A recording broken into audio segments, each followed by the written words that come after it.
someone roll 2d20s, and we'll take the highest of them. So essentially advantage on this like daily table because Al's watching out for you for the kind of like one danger that you know of.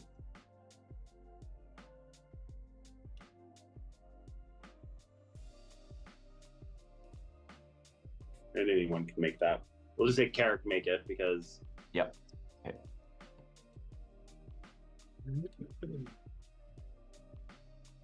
17 and a 6. So on a 17, uh, Al had came back and like noted that it was in the like kind of like with it circling around. Noticed something like way to the so where you are, way to essentially the opposite corner that you are of this valley, and that if you just push through real quick, there's no way you put together. There's no way it would be able to catch up. So you are kind of, as long as you keep moving, you are safe. So, so yeah, you kind of do that. You get to the, where you had camped before after that first, going through that canyon of faces, and kind of like your same camp is still there. It's only been a day and a half, and then you can make another camp night. I'm gonna try and hunt some rabbits to make some earmuffs. You want to hunt some rabbits to make some earmuffs. Make a survival check. 18. You definitely find like a good like a little clutch of rabbits. Is that what's a group of rabbits called? It's called a warren of rabbits, or that's where they live. You find like 3 or 4, so you're able to get some definitely enough pelt to make some earmuffs. I don't know what you're stuffing it with, but we'll get some like down the next day or something. Yeah, go find some really good earmuffs. But yeah, you get enough of those. And if you want to try and make some earmuffs, I'd probably what is an earmuff check? Just make a dexterity check to see if you can like kind of fashion something together, like sew it together with what you have. 2 dead rabbits. Just not even that. Let's see. Oh, that was a save. I need to say you aren't trained in it, so but go ahead and roll just the actual check. 16. Yeah, you fashion together, like you take like, I don't even know what you use, like you like bend like a piece of metal that like you gotta like fit to like put it over Carrick's head and just kind of like guess and bend it down, and then you take this fur and some like miscellaneous stuff and you wrap it together with some twine, like some old, like you're an outlander, like you had to do this type of stuff when you were just by yourself out in Icewind Dale. Like people needed earmuffs like this, and you create a serviceable pair of earmuffs out of some dead rabbits, and then you use the meat and make a stew, because that's the only good way to have rabbit is to stew it. All right. These are excellent. And with that, I need Felix and Carrick to roll a d20 on this next night of sleep.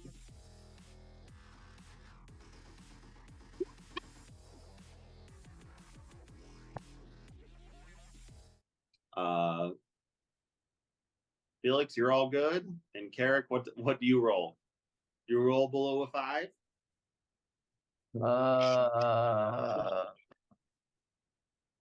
No. You have your earmuffs on. You're ready for whatever's going to happen, but you have a nice night's sleep.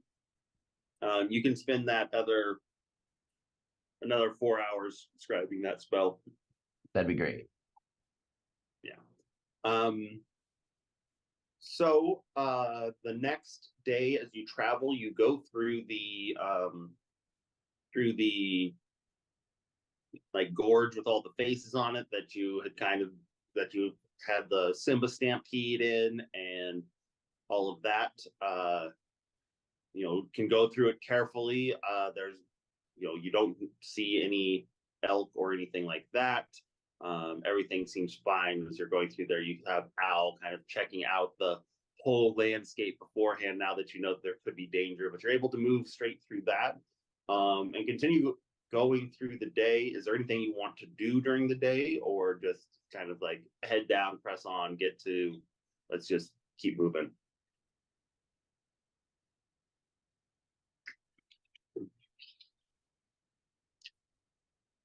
Okay, if you keep moving, you guys get to that tower, that kind of like guard tower where you had found like the kind of notes about what's going on with the people trying to like infiltrate the city and cause an uprising, how they don't think that these orcs following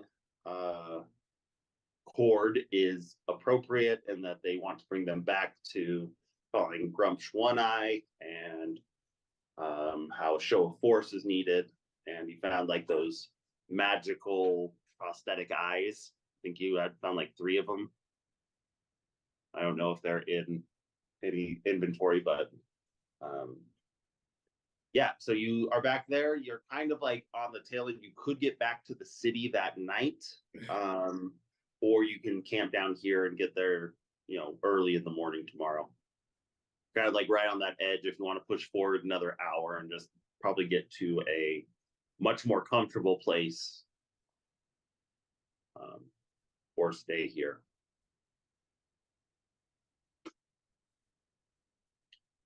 What do you do? What were their instructions to us? Like they just said, "Get the fuck They out," just said, or give us a few days to calm down. It's been a week at this point. okay. So for everything there, it wasn't that anyone was directly mad at you. It was just kind of, you had a terrorist attack. Maybe don't be here for a little bit while we kind of like investigate. And you left them with, you captured that one guy, like you tied him up. So in your guys' normal, very trusting nature, you would think things would probably be fine in the city for you now. It's been a week.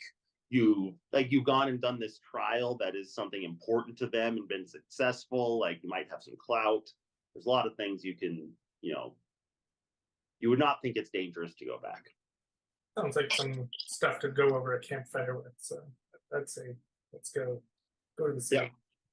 So go get in there. Yeah, so you guys probably start approaching there. The sun has already gone down, so it's probably early night.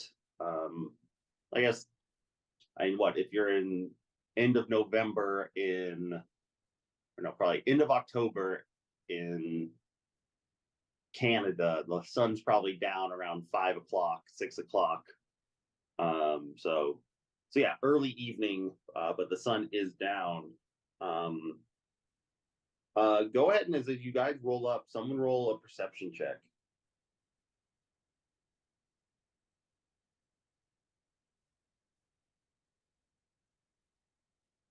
You're kind of like this coming down from the hill into like kind of this, more open valley that the city sits in.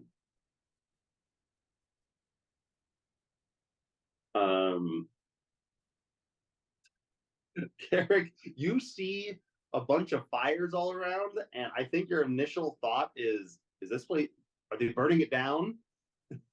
And like that is your initial thought, and maybe spur on a little like kind of like set into worry about in these 7 days something worse has happened. But It's on fire, guys. so do you guys hurry, or what do you do now that you Charge in there? Charge in there. You charge down the hill, and like you still have your horses and the one donkey that's just trying to keep up. Well, yeah, because one donkey survived.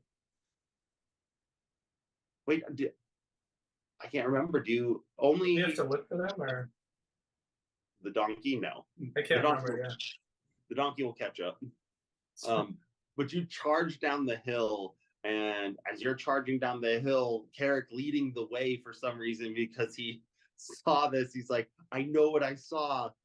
It's fires all over there. We need to help.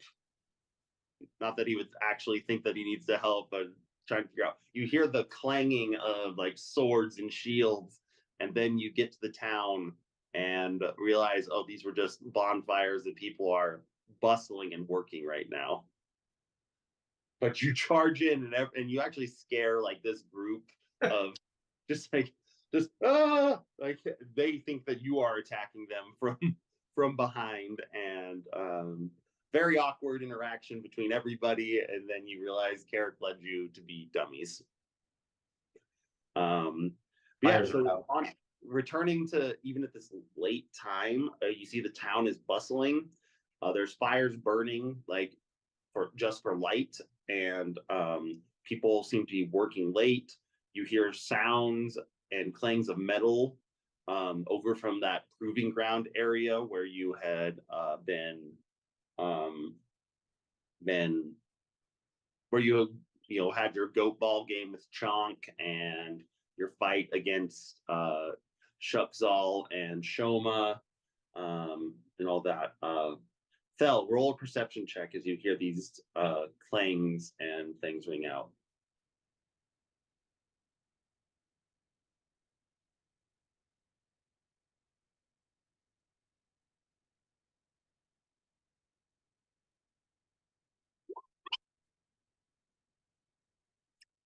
Six, like it just sounds like a normal thing. Nothing crazy. But as you start to continue through the town, you see that the fires are giving light to members of the clan, taking down the big tents that they have been living in, and kind of rolling them up and loading them into carts and sleds. Also full of provisions. About 50 of the large tents look to be prepared to move at a moment's notice. And they're taking down a few more. And you would know that these tents like could probably house like 20 people.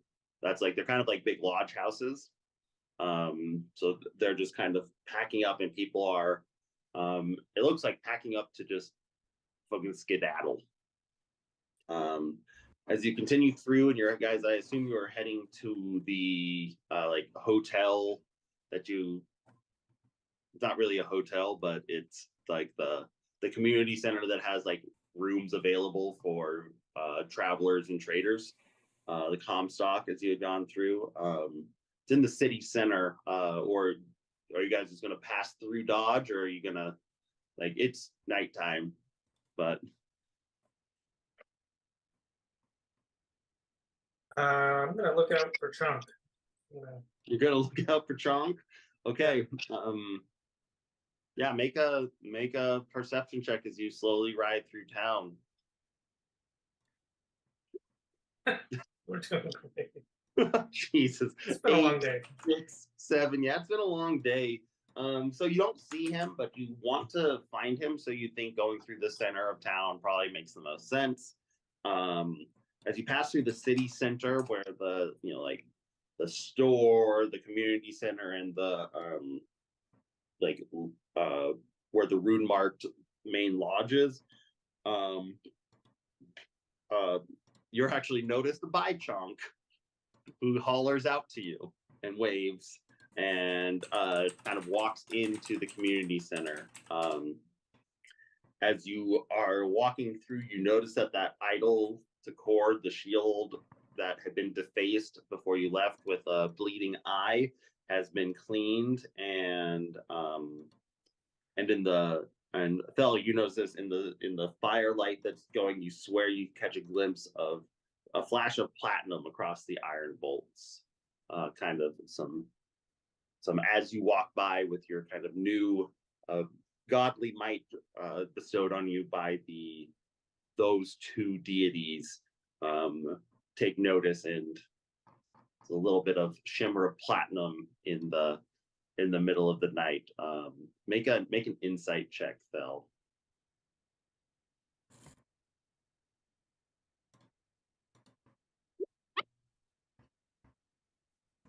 24. You see this and maybe becoming more attuned with like you're a relatively new man of faith, and kind of like learning what your faith is, and it seems this is a direct call to maybe like this is a time to use your strength to help others, as these two have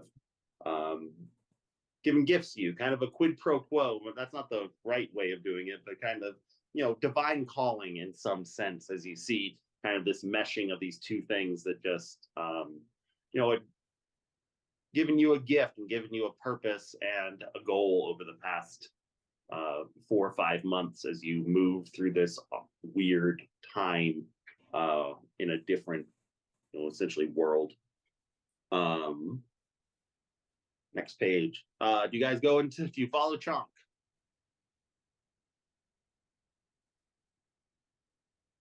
Yep. Yeah. Okay. So you can tie your horses up and your donkeys, and at the Contact there was a little stable where they had been put before. You kind of walk them over there, put them in some pens. It looks like they still have some food that hasn't been taken out, so they're doing that. And upon entering the Contact following Chonk, you are not greeted, but you see many weary eyes and a discussion wrapping up between the 3 remaining rune marked, because Gishak got killed in the trial. So if you remember, the rune marked are Shoma, Ungarak, and Morgron. Morgron being the head of them, Ungarak being the kind of old story keeper, and Shoma being the head of the, kind of like hunting parties and resource gathering. And Gishak, who died, is kind of the head of training the militia and making sure that people know how to fight and defend themselves. There are about 5 others around them who give a quick nod and so kind of like predator handshakes to the rune marked and leave to talk with other groups that are gathered there. Ungarak and Morgron see you as you walk in and beckon you all over with a weary smile. Shoma stoically stands behind them.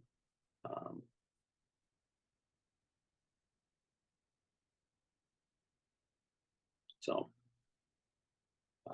the 2 leaders greet you. Ungarak notes the new bands around your gauntlets fell and remarks, it seemed your trials were successful. It would be time for celebration if things were not so dire. And then you're kind of filled in what's happened and what's transpired over the past week while you've been gone. So Morgan kind of takes a deep breath and says, we know it's not your fight, but at least let you know, since you were part of this incursion before and you helped us. I'll just let you know, 3 days ago, we received a delivery by Hawk calling for a meeting at the outpost tower outside the city, the one that you met our watch head at, and they brought you in. I went with a group of our hunters and met Tovog, who you would remember. Tovog is the guy that kind of gave you a sideways glance and spit at you when you walked by him when you first arrived. Tovog, the trader, was waiting there. He had a message from Jarek. Jarek simply asks that the city bow down and return to the true Orc god, join the Jezzaraz like the Stormhawks and the Ravengers. He has given us 5 days out of respect to prepare for the takeover. Anyone seen trying to flee will be run down and punished accordingly for cowardice. With that, they left us. It was a short meeting, throwing the battered the battered body of foreguard Ardra as a pure show of strength and savagery. Ardra, you would remember, is the one, Christopher, that you wanted to hook up with.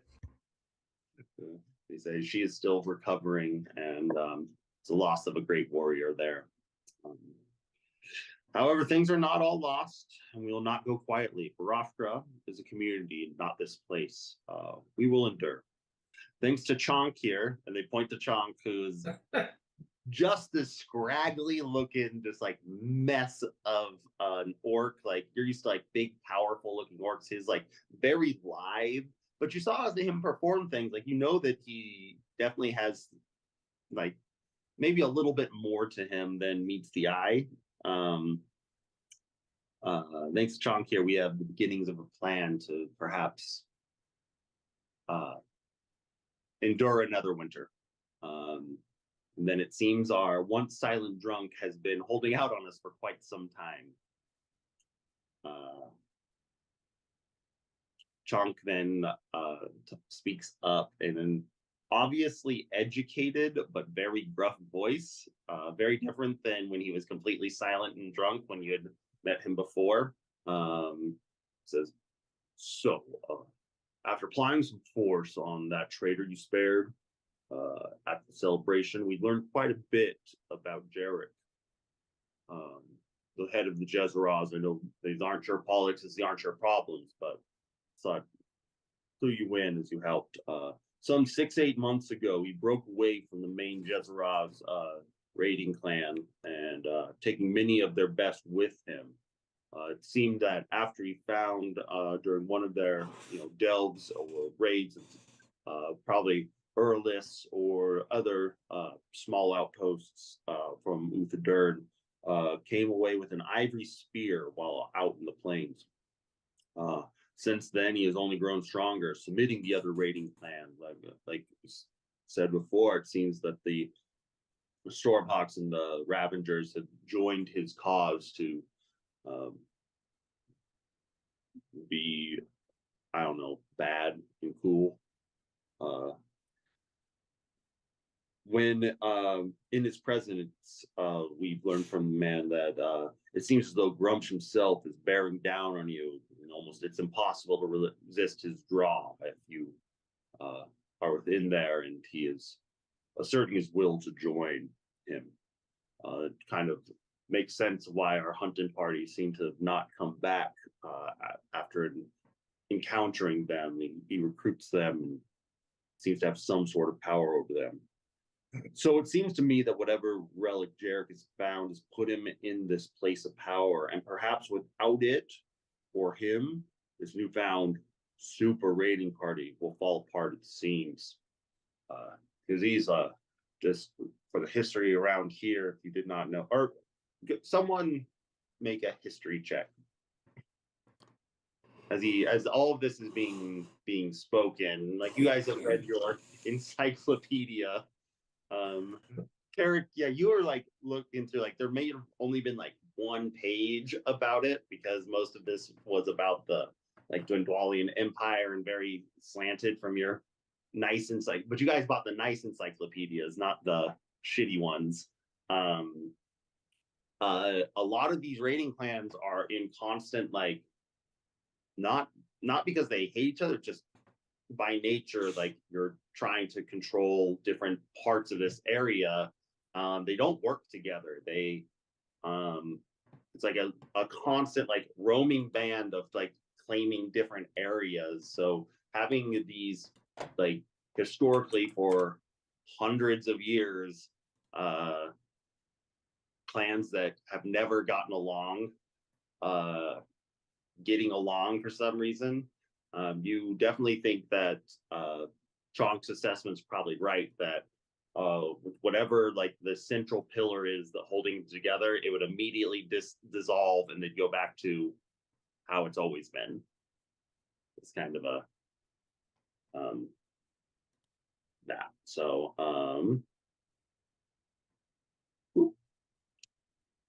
and he says, and with all of that and that backstory, we came up with a little bit of a plan. We know this is not your fight. but we could definitely use your help. It's dire here, and there are many that would like to fight but can't. Some of our greatest hunters and fighters have already been taken over. As we said before, we've been losing members of the community for quite a while. But a little bit more information after we talked to this man. I used some very rusty skills from my past. And I was able to get a view of this vanguard party of Jarrett's as it sits about 10-20 miles down the hill. It seems that the 5 days that he gave us were as much for him as for us, I believe, at least. The party there that he says would take us over is much too small. They would be able to probably win the fight, but not without losing many of their own and ours at the same time. It would be a zero-sum game. So I believe he's possibly waiting for the other groups, the Ravagers and the Stormhawks, to join, which gives us a little chance to maybe do something. The other clans must be coming across the plains now, and like I said, this is our time to strike. I personally think that if we strike in the night and at least cause a big enough damage or even kill Jarrett by the time the other clans get here, they'll see either weakness or death and perhaps leave or begin infighting, as is normal among those.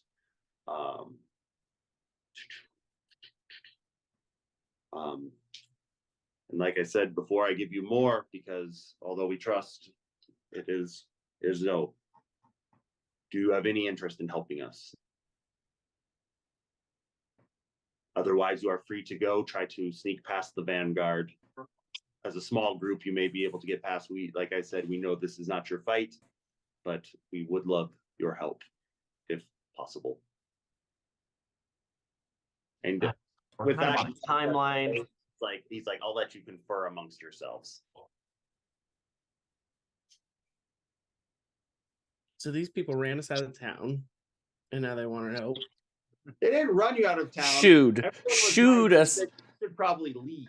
They shoot us out of town. There's a slight difference. It was a pretty aggressive shooing. Let's be real. Yeah, this I would say Felix make an insight check. This other dude sounds like a real jackass though, and I'm never one to shy away from a fight. So what check? You said an insight check. Insight.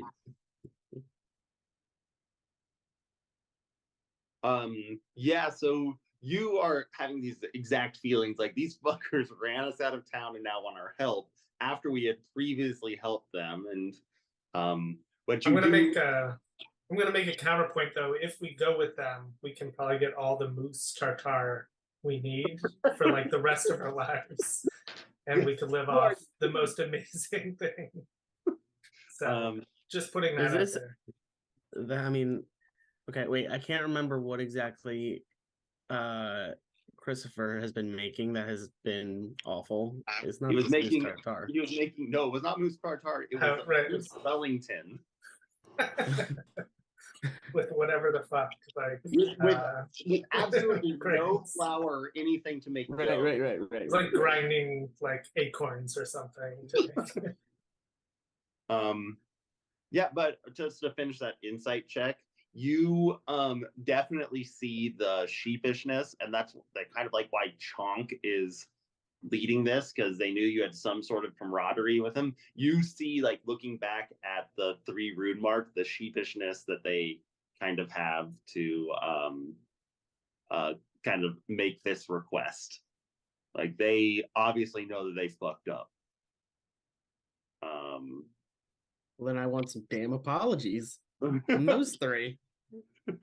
Well, I would say probably just Morgron and Shoma. Ungarok actually like took you and said, sorry about this. Here's all the information you want. I want apologies from those 2. Okay, do you say that out loud? Yeah, I sure do, because I want to help, but I'm not You gonna help. want to help, alone. but you also want to be respected. Yeah, exactly. Yeah. So you say that. Um,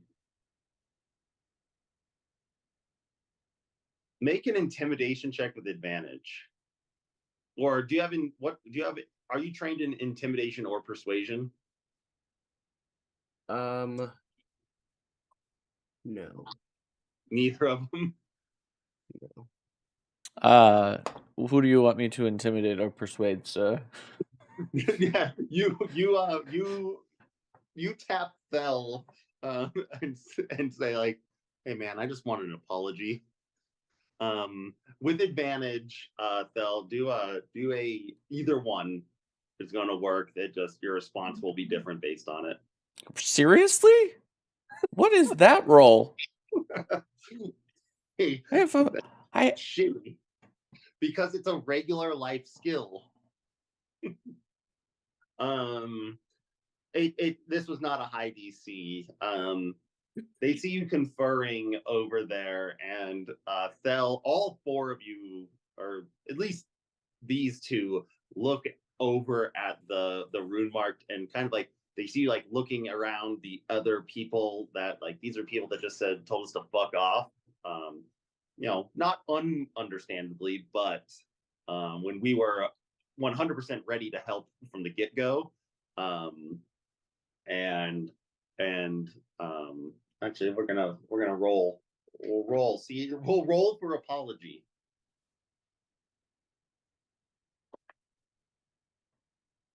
Yeah. So they have enough insight into seeing what you're doing, like kind of things meet, and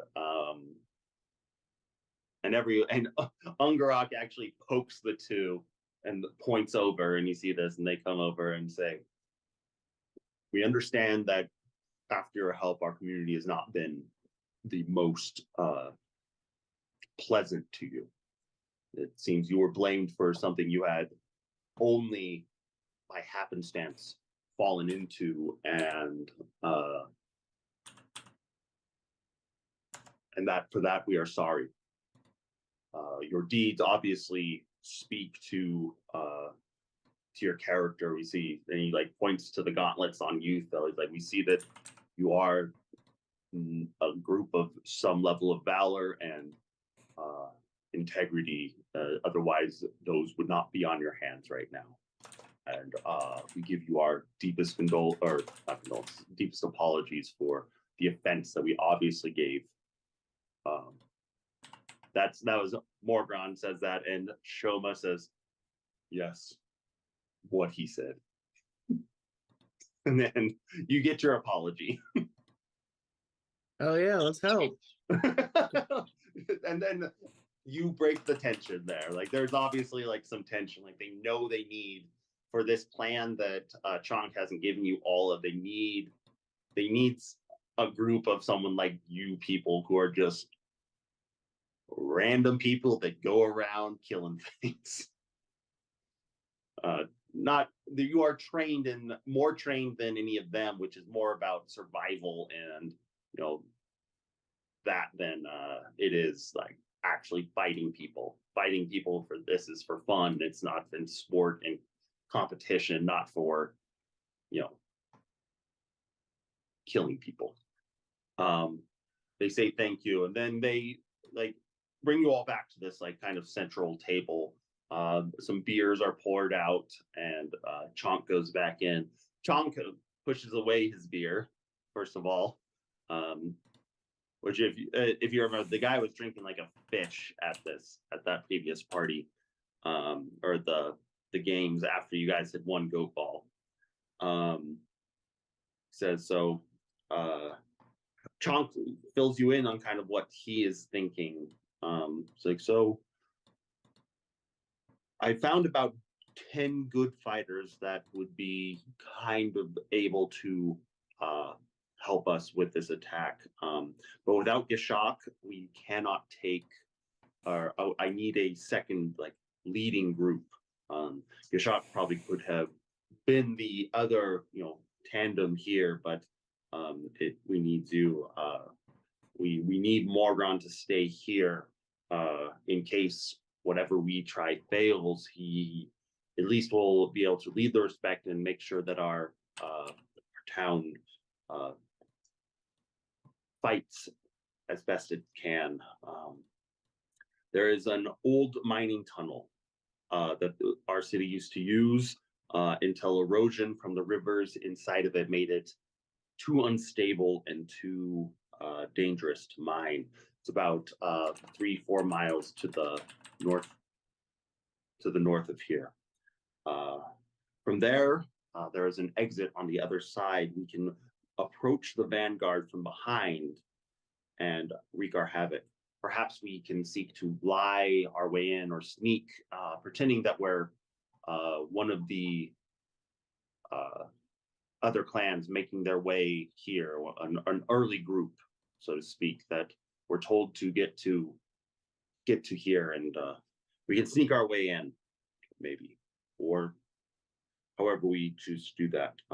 What I think there is we cause some chaos in that, disorient them, find Jarek, kill him, and then ride off into the sunset as the camp devours itself. Without a leader, I truly believe that nothing will hold together for long. That's the optimal result, of course. However, the true objective, I think, is that we could just cause enough chaos for the printers suddenly printing. 1 second. Okay. The true objective is to mess things up enough to allow Shoma and Ungarak to flip out with the young and ensure Barathra doesn't fall for good if we fail. Obviously, trying to exit these planes while people are watching will end in the death of all those, as we were told. But if they are too distracted by whatever we do, perhaps they can get across the plains fast enough to seek help from Uthadern or that. Yes. Yeah, that's kind of the plan. If you want me to recap any of it, I can.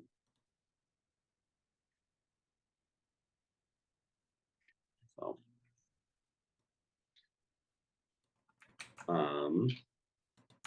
he gives you guys some pleasantries, and Chonk asks you to rest and prepare, as you'll probably head out tomorrow at midday. And also asks you to, maybe come up with any plans, or if you have any resources that you could use. Obviously, you've come from a different place than here, where there aren't tons of alchemical supplies. There aren't tons of things. This is a simple like mountain village of pelts and simple goods and things like that. That if there's things that you could think to help with this plan, or if there's a different plan you can think of to prepare, and they can talk about it on your 2-hour ride to the mouth of to this cave. Because regardless, going out straight in front of them is a fool's errand, because people are watching, and there needs to be some sort of sneaking behind. So he thinks the mining cave is your best bet there, unless you can think of, if you could polymorph into some eagles and drop people on into the place, sure. But right now, this is your best way to get behind. But kind of from there, they don't have a ton beyond sneaking in the middle of the night, or whisking your way in and stabbing people, and just causing some chaos. So asks you to think of any plans, items, magic that could help them in creating chaos. And with that, you are given a room for the night. It's kind of like a bunk room for all 4 of you. There's 6 beds in it, but it's just yours for the night, and you are able to plan as you wish. So, yeah. I have to go to the bathroom real quick, so you guys can kind of talk amongst yourselves about what you might plan to do to help these people in doing a stealth camp raid.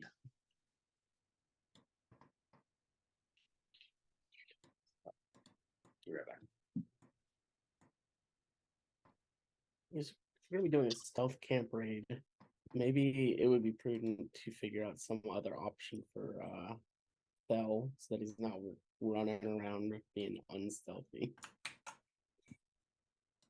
I know you love your plate armor, but maybe we can But figure he's something got out. those boots that he's just normal stealthy now. So That's true. I think he's made so much of an impression that like even after fixing it, we still are like, no, he's like still gonna fuck it up.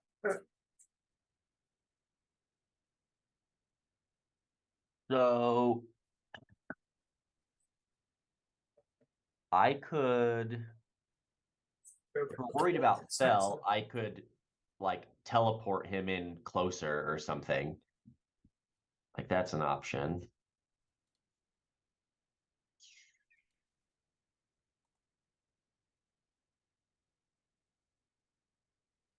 I mean, he'll be unstealthy as soon as we're there, but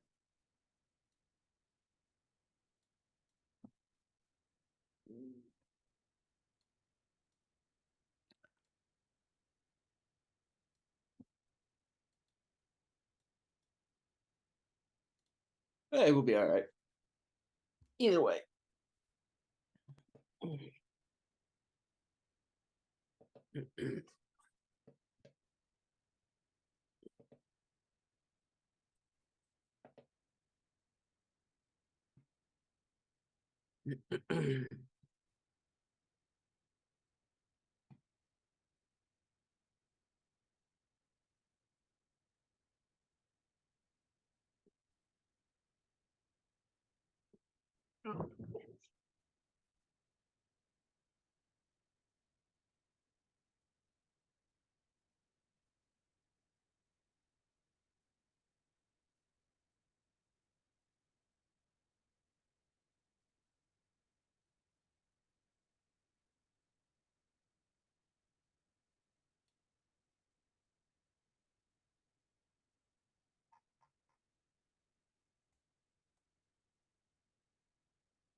You got everything planned? Perfect planning?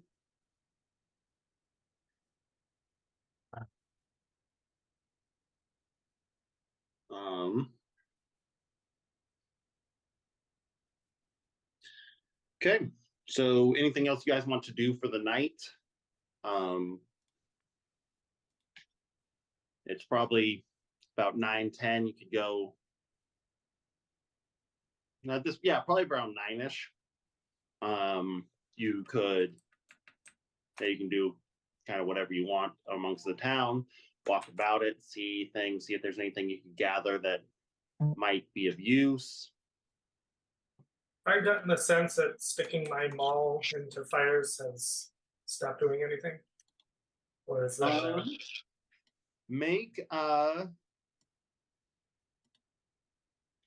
Make a perception check, as I just like there's the big bonfires out there, so maybe you go out in the middle of the night and you stick it in there. Make a perception check.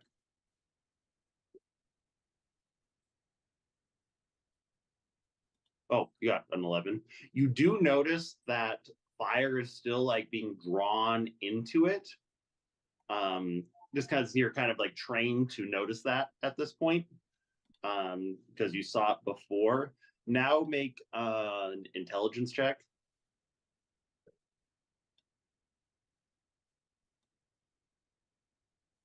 Or would anyone be out there with them, or this just kind of you just started walking around or just trying this by yourself? I could say this out loud. I wonder if my smashy thing is still likes fire. Yeah, what would you be doing at this time, Garrick? Garrick's kind of the only person that could maybe help in this situation. I could go with him. That would make sense. Yeah, if he say, yeah. I think that could make sense. Where he's like, I'm going to see if this thing needs more fire, and you're like, that's magic. I'll allow Carrick to make an Arcana check in this situation at this point.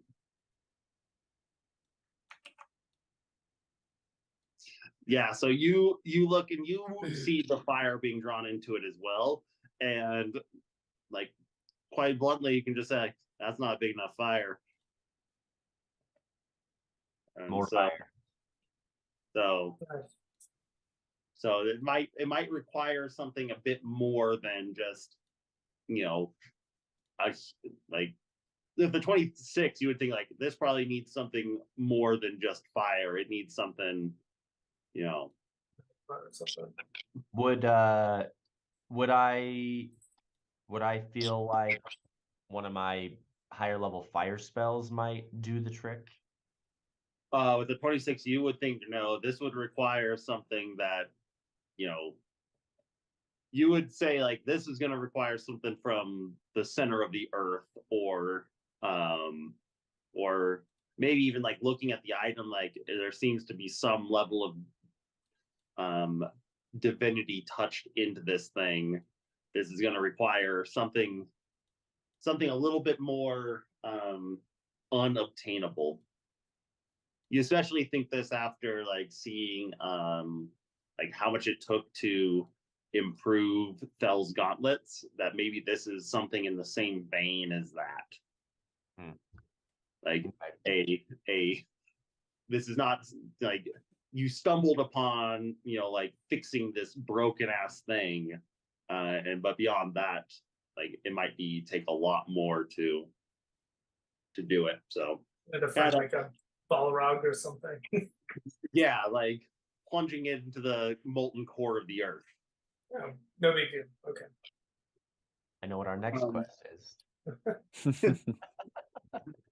Hey, it'll only take 2 years.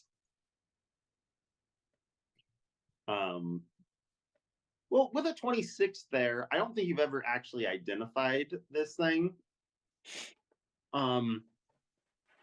But kind of like looking through it and maybe even like casting a little identify spell on it, what you do realize is that like this was you get a little bit more information. This is called the Pyre Mall, and it was originally forged by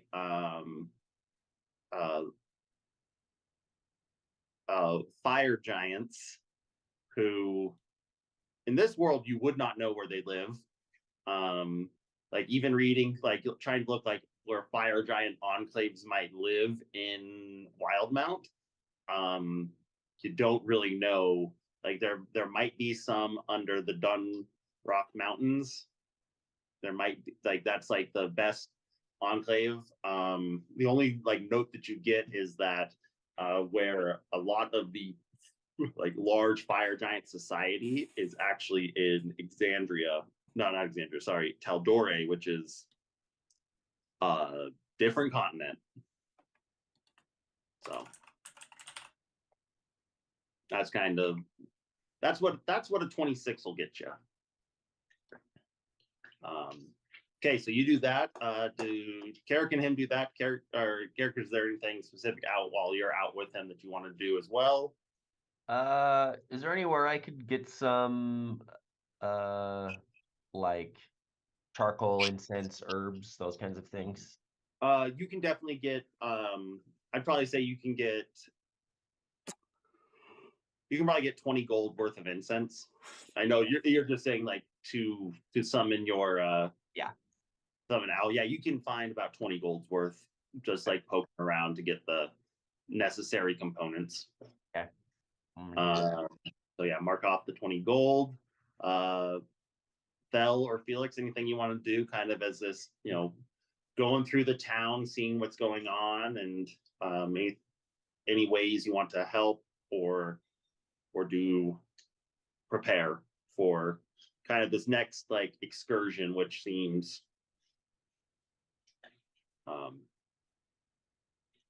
to pop off tomorrow, kind of like your last like save point to get things, to speak in video game terms. You think there's anywhere to get potions of healing around here? Absolutely not. Probably your best bet is you could try to make some, because you do have an alchemist supply kit, but even that, like overnight, probably not. Yeah. And start doing it. Yeah, hold on. Just okay, sorry. Passively trying to do that. You have a pot that's boiling that's just been like hanging off your hip, but nothing that's going to happen tonight. And you get the sense like you probably could get some, but they're kind of holding on to those for if what you're doing doesn't work, they're going to need those when attacked, because and really like as you walk around,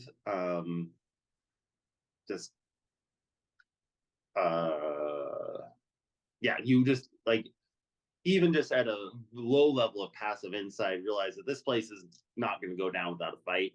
They're not going to just submit and go back to a way of living that they don't want.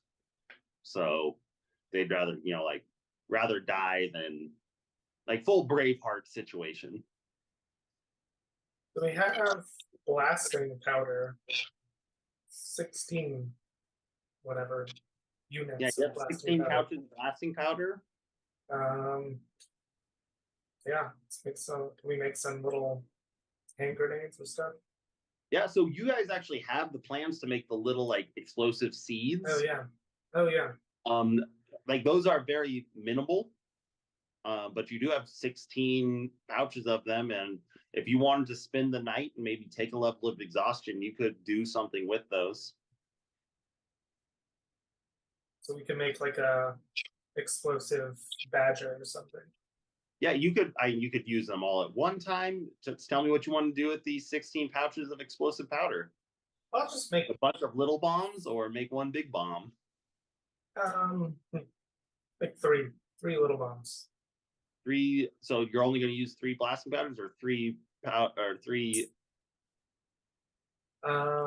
medium-sized bombs using all 16. What's enough to do some damage to 5-foot radius? In a 5-foot radius, it takes 1. In like a 25-foot radius, I would say takes 6.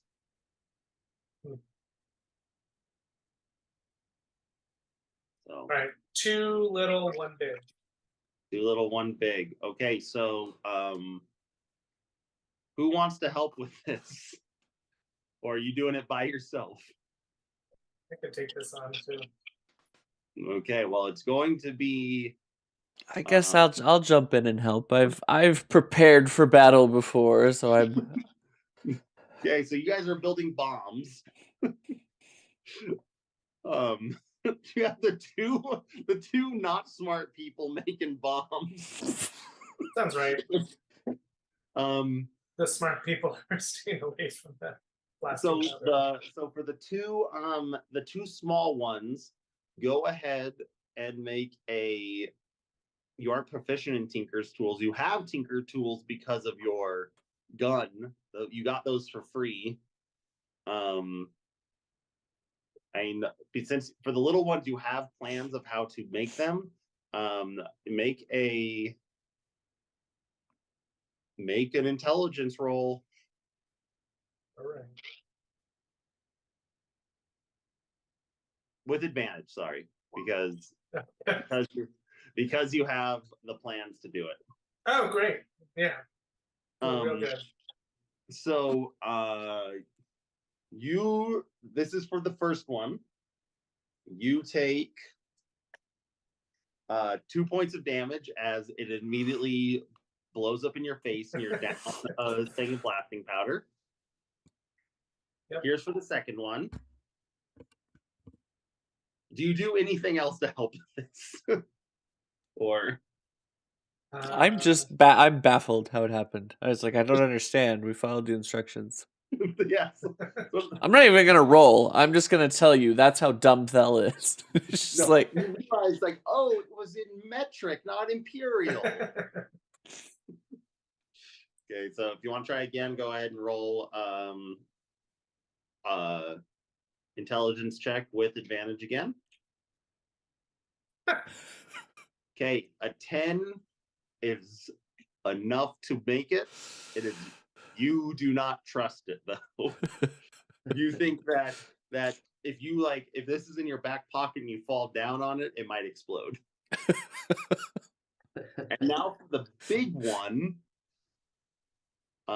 you do not have advantage on this because you're trying to like extrapolate, like, hey, they say you can do this. What if I do this? It's like trying to do a baking recipe, like you change the size of the thing. Yeah, it's like, oh, I'm just making 2 of it. That just means I double everything. Mm. So you can make one more intelligence check to make your big bomb. All right. I'm going to tell everybody to clear. Where are you building Yeah, these? we're doing this out on the side, but I'm still going to clear the area. This is Yeah, everyone. I'm going to send Fel away too. Like this is as I do the last little. I'm like over behind a rock. Okay. Good luck. All right.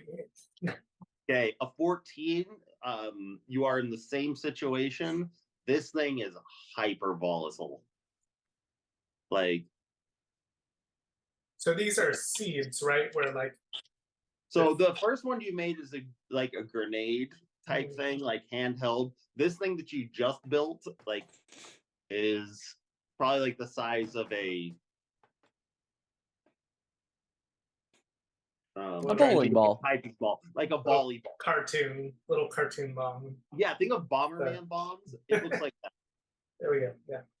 So, but you think it'll work. All right, we're good.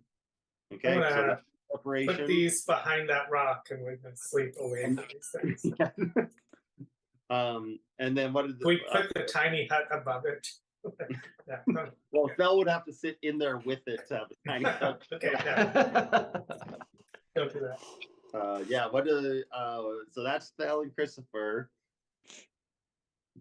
I mean, Fel, you can kind of have, if there's any other specific thing you want to do before you help to. Yeah, I just jump in and help people doing stuff. I don't know, they're rolling up tents or need a hand. I'm like, hey. Yeah, go give a hand and do your normal stuff. You definitely feel like kind of that having a soldier background, kind of are able to instinctively jump in about what I'm supposed to do and kind of help out where you can and do that. So Yeah, I dig a trench. That sounds. yes, you just sit out in front of everything and dig a trench. Solo dig a trench. You just are punching the ground with your cool new gauntlets. Enlarge just dig a trench. Felix, do you do anything through the night to prepare, or just something that you want to go do? Could I send a message through my test trick tube thing to what's his name? To Giannis? Yeah.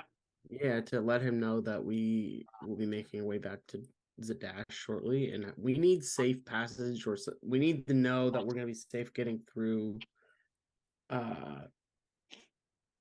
it back into the actual civilized lands, because we essentially escaped pre-war. Yeah, you guys essentially draft dodged. Yeah, so I'd like to see if I can get him to figure out some way to make sure we have safe passage back into Zadash. Okay, make a and I'll send him 100 gold just to Yeah, you increase can them. put like 100 gold in there, and like, how can you help make this happen? Yeah, and with sending the gold, make a. I'm trying to think what kind of check this would be. And it's a persuasion check, kind of. I'll just not. I'll figure it out from his side. You send that, and you get a message back saying, great. So no one says great in a letter. Will do. I have a few contacts up at the Quantum Breach that I can talk to, and this gold will definitely increase enough palms to where I can probably figure something out. Stay tuned. I'll give you information later. Also, and then he says, like, P.S. Have something else on the back burner, just waiting to hear back. So be sure to check. Be sure to check your tube. So yeah, he kind of gives some information that he has something else that might be of import soon. So just keep it on. Keep checking things, and then or just stay in contact more. Is kind of what he says. And then Carrick, anything you do besides, like, you're going to be able to finish that spell no matter what tonight. Yeah. But you can do kind of any other thing that you want. I think I've done everything I planned on doing. Okay, so you just go back, kind of scribe your spells. Do you have another spell you want to scribe? Because you can get 2 hours on that as well. Yeah. I want to get 2 hours out of animate objects. Okay. How much gold? So you just spent 250 gold, right, to scribe that? Yep. Okay. Okay, so you guys all kind of prepare, and then you all bed down for the night. We will have Carrick roll his "Do I end up in the snow" roll. I've got my earmuffs. It's okay. You go to sleep with your earmuffs on. Just a Like the D20. kind of person to go to Everest with just earmuffs, like just like Yeah, just a D20.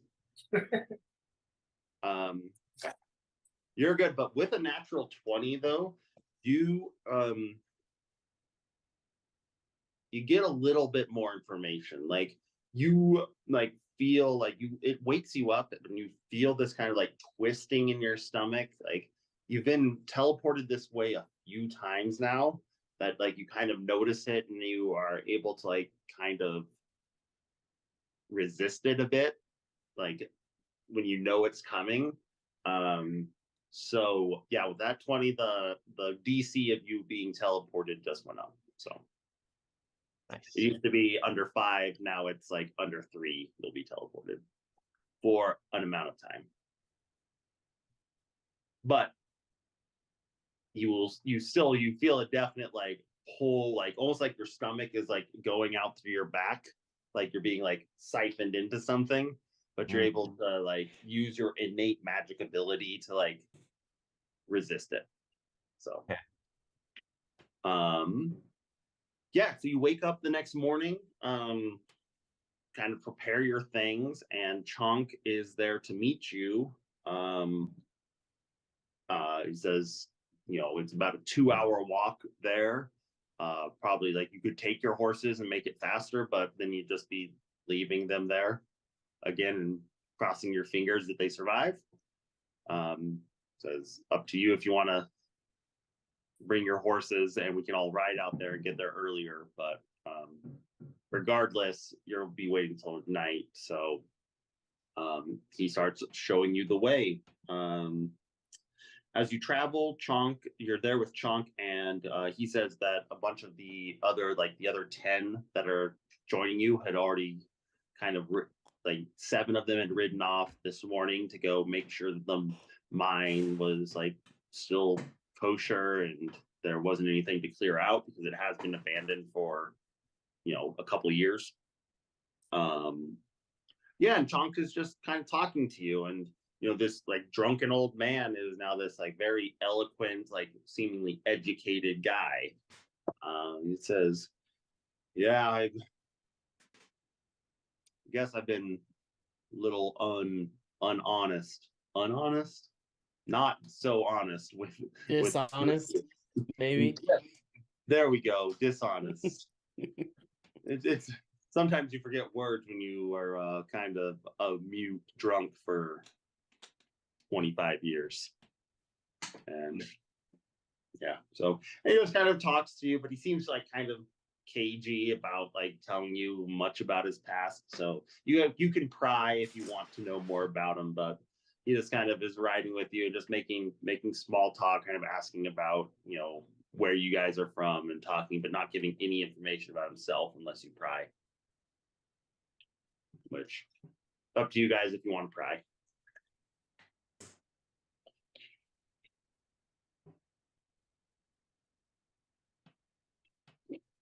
If not, you guys I'll try and charm some more out of this fair friend. Roll a persuasion check. Yeah. Okay, yes. With a 22, like he liked you guys before because you chose him to join you in a game when most of the community ignored him. And he kind of goes in, he's like, yeah, I probably didn't make the best impression, but I coming from where I did, was trying to kind of escape because I kind of fucked it up there. And he goes in to tell you that he is originally from the city of Vasselheim on the continent of Isilra, which is not, you don't know any of these words, but you would actually know that Vasselheim is considered the Dawn City, is like after the calamity when everything died, it was the one thing that survived. So they kind of like, it's the birth of civilization. And it's very religious. And he's like, yes, I was a monk in the under the Stormlord, and just kind of fell to vice and drinking and was not kicked out, but kind of sent away as you need to figure your shit out. And he searched for a long time until he came here and saw a community that just kind of like found its way through Cord and was just supportive in that way, and he just decided to stay, but also was still like a little petty in his like I got kicked out type situation, and then realized like I could have been doing a lot more, and kind of you guys choosing him to like fight with you, even though it was just a random occurrence in your guys' mind, it kind of realized like, hey, maybe I can help more. So yeah, this guy is a level 6 monk that has just been sitting around doing nothing. And he thanks you. He thanks you guys a lot for kind of pulling him out of his self ascribed like prison. I'm really bad with words right now, guys. I don't know what's going on. I can't think of any, like I know what I want to say, but I can't think of the word to say it. Yeah, and then he tells you about gives you some history of like what the Dawn City is and all of that. He's like, you might find some interest there. It's fucking weird, but it is, kind of birthplace of civilization. In fact, it's where this asshole Jarek's god was killed. So no, he wasn't killed there.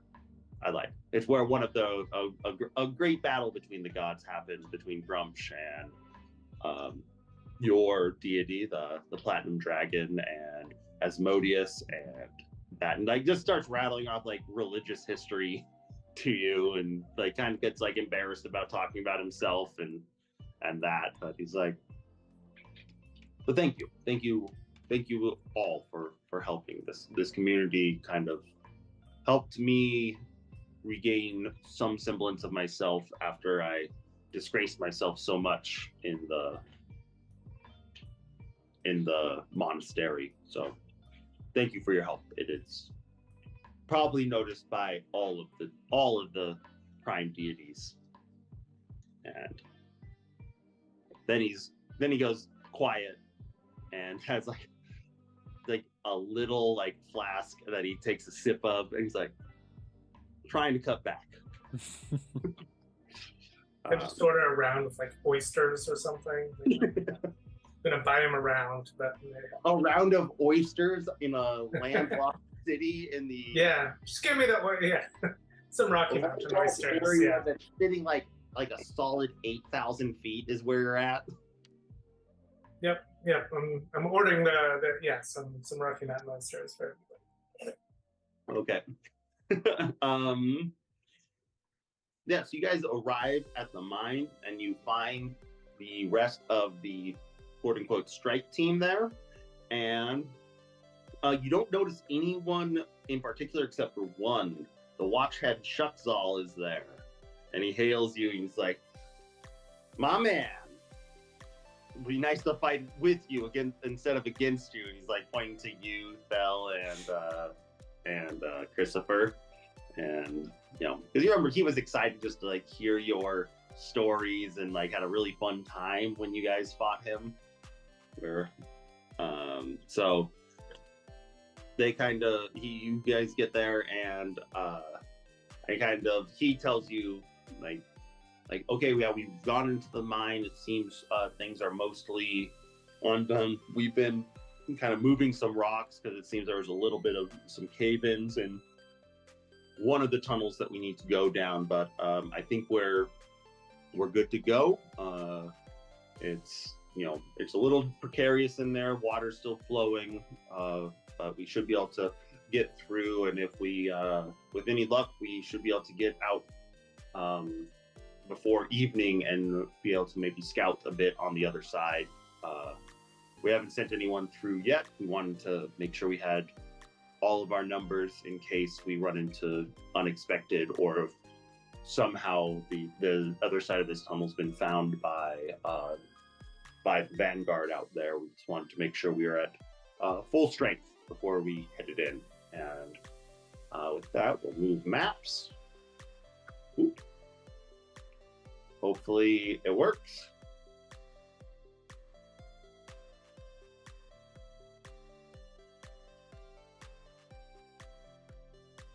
You see everything? Or do you see anything? I see darkness. No, never mind. I just was not in the right place. It was just at the bottom. Yeah, I see some stuff. Looks like it's gonna be the. Oh yeah, it looks like it's the auto darkness tool, whatever the hell that's called. Dynamic lighting, yeah. Yeah. But you can see the tunnel, and if you guys can all kind of move up the tunnel a bit, and these are all of the things, all the people. So just all the people, what you notice, all the people with green dots have long swords and long bows, and all of the people with red dots have like battle axes or great axes and a couple javelins. Don't go down the right tunnel too far.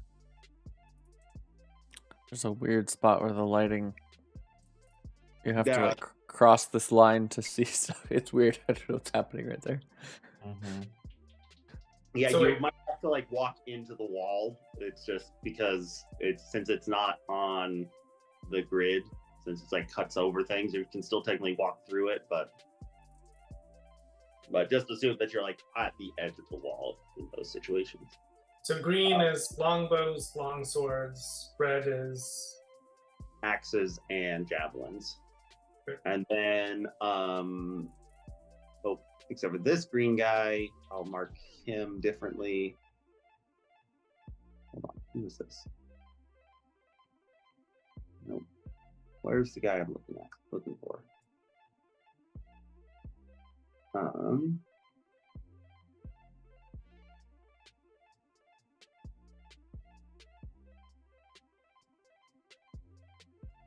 Hold on. Son of a gun. Such a pain. We want this guy to go away. And then we pull in this guy.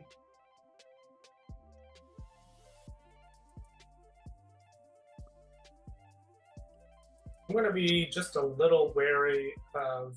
I mean, we had those infiltrators before, so I'm just going to be side-eyeing some of these people. Just to be on alert in case the saboteurs are being sabotaged. Okay. Fishiness. So this guy here, the guy that I'll mark as blue, is Shuckzal.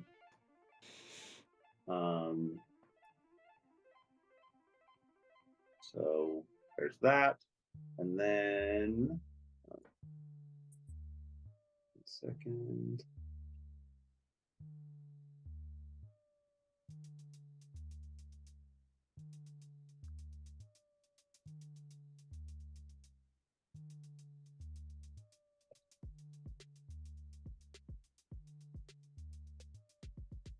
Okay.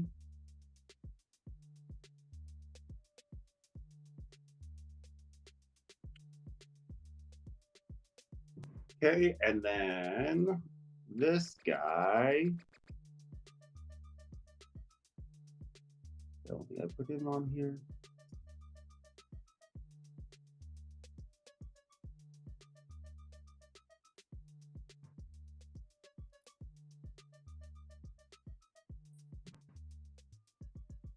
Pink is Chonk.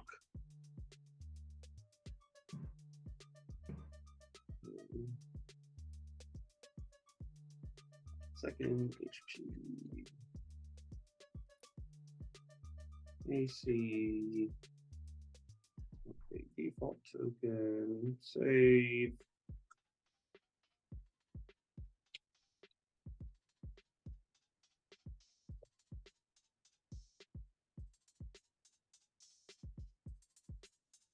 Holy moly. Okay. So,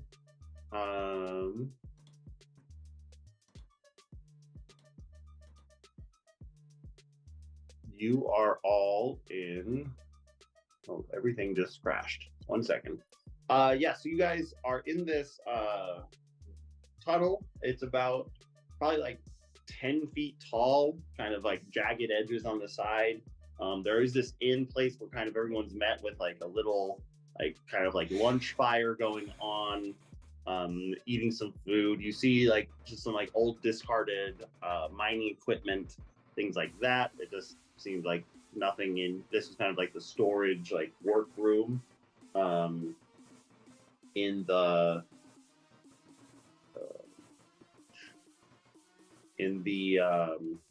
area. And then there's this other tunnel that you see some like cleared out rocks that had been there beforehand. That it seems there's other people that were here kind of cleared it out enough to use. So that's kind of where you assume where you're probably going is down that corridor. How do you want to space everybody?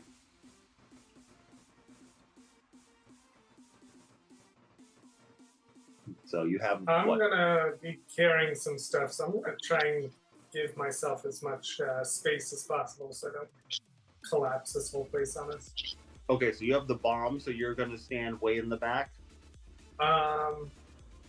Yeah. Yeah. Okay, so I would say Shuckzal's probably going to take the front. Does anyone want to be up at the front with him? Yeah. Yeah, so Phil, you can go up with him. Or Shuxall's the blue one, Chonk is pink. Yeah, there you go. And then you'll probably have like 1, 2, and then Christopher will be in the back. But you'll probably still have your 2 guys with you.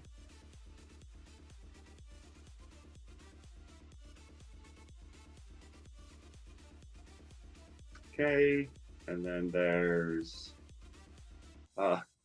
Felix and Carrick. Do you want to go in separate groups or the same group?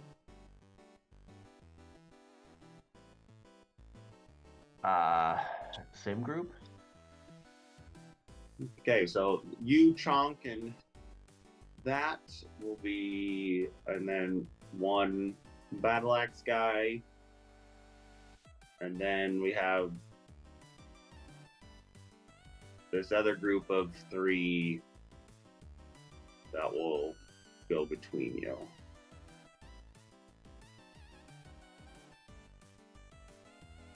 Okay. Oh, they do this, and then I'm just gonna have to move them again. This is so many tokens.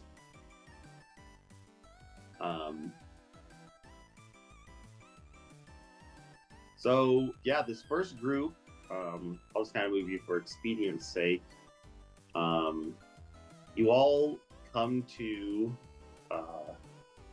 the edge of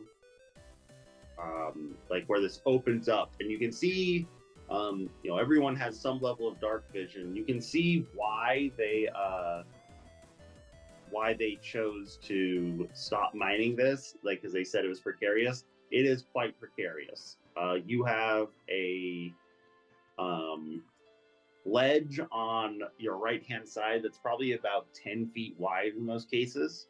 There you can see 3 rivers. You don't exactly know where 2 of them are originating, and they're just like underwater streams that are coming down, where it seems that because of this water, that like the side of the wall has started to erode into about a 20-degree angle, heading down to a giant hole in the center where the water is falling down. And it is kind of loud in here because of the falling water, and it does seem to be rushing relatively well down through this hole. So let's move everyone else back up. So I'll say, how do you want to proceed?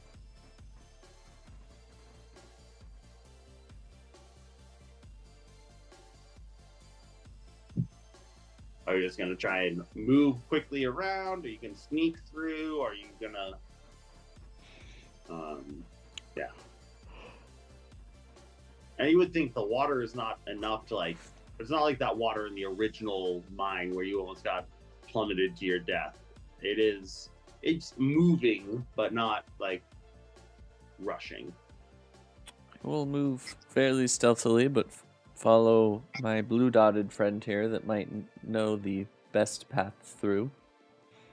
Yeah, so he says we should probably go around the side because the incline is a straighter line, but you hit a broken rock and then you fall down a pit that I have no clue how deep it is. So he says to start kind of moving around. So I need if everyone's just kind of following behind, unless they wanted, does any group want to do something different than just kind of follow along the right hand side? I'll do the same thing. Do people want to try and just jump the whole thing? Jump the whole thing? The one time I'm not going to do that. The one time you're not going to just jump the gap.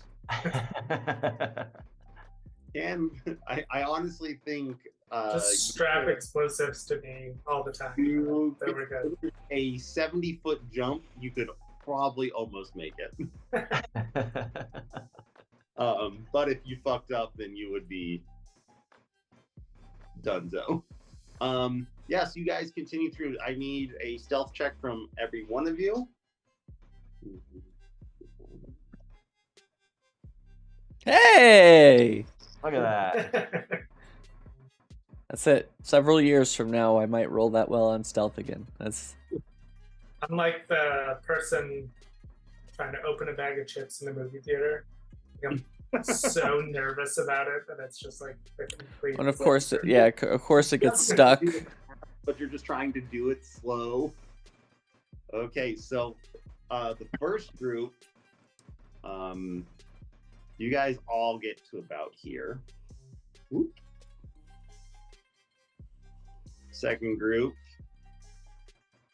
you can see this really cool waterfall that I drew. Let's see what I I'm like going. it. That's so the two of the rivers are kind of like coming from below. This one, it seems to be coming higher up. This chamber is about 25 feet tall. And seemed to be like, I don't know, where the main mining was done before just erosion kind of made it too dangerous. This group comes here. Oh my gosh. I goofed, guys. I should just mark these people as one token and said it's 4 people. What can you do? So we'll let those, a lot of those ride, and you guys are able to get to about here.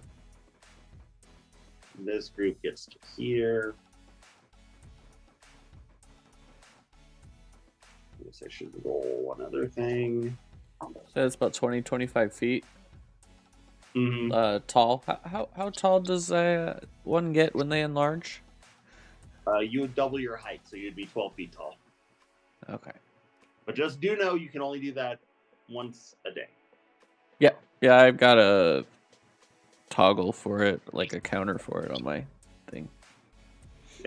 So, yeah, because if you used it now, then you would think maybe I can't use it when we go into the camp. But, so at this point, it's really loud as you get close to that waterfall. Like it's falling, 20 feet. So, and an enclosed chamber. So can't really hear much. Okay.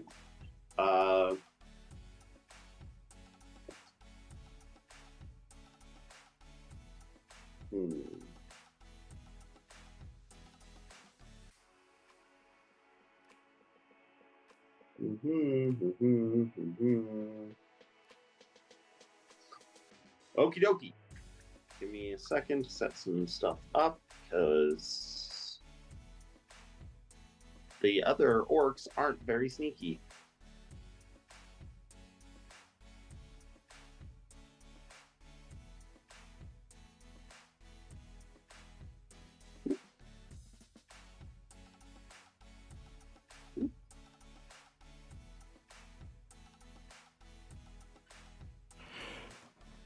And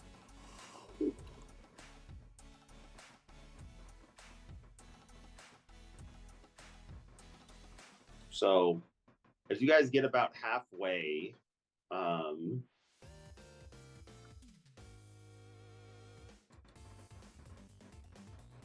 I need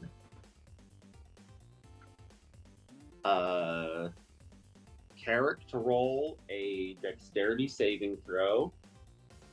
Wait, hold on.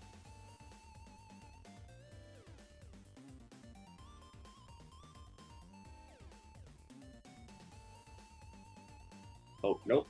That's not what I need. I need to roll a die. Does a 16 hit your armor class, Carrick? Negatory. Negatory. As you were standing there, a weird blob like you look up and are able to dodge out of the way just in time as a weird little blob guy falls from the ceiling and plops to the ground. It has like some teeth, like it almost looks like an actual stalactite or tight that would have fallen from the ceiling and hit you on the head. But then you see the teeth that are on it, and it hits the ground and takes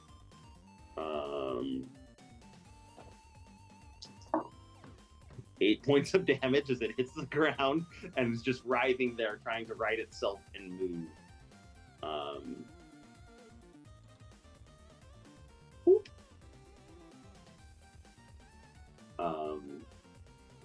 At that point, also, I need Roper does what?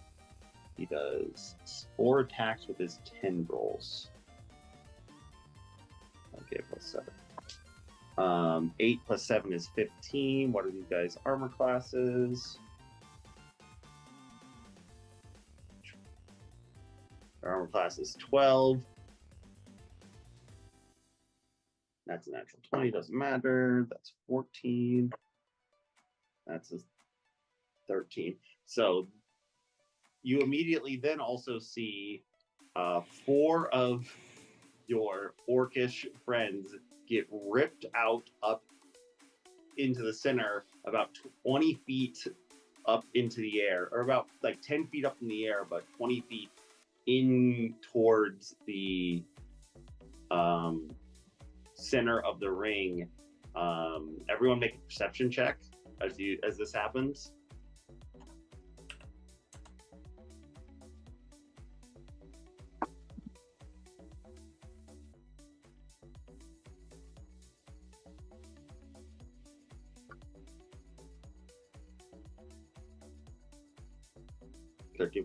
Felix, you notice up at the top is also something that looked like it was a stalactite, but you now see these tendrils shooting out towards your friends that have wrapped around, or their compatriots, I should say, not friends per se, that is hanging from the top of the ceiling, shooting its tentacles out. Another one of these little like blob guys falls down, barely missing Shuxall. And with that, I need everyone to roll initiative.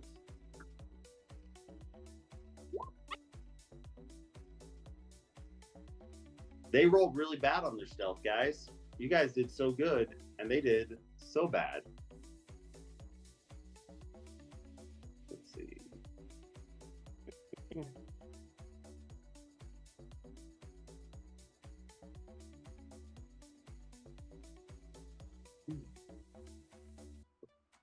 Or just add a turn for somebody.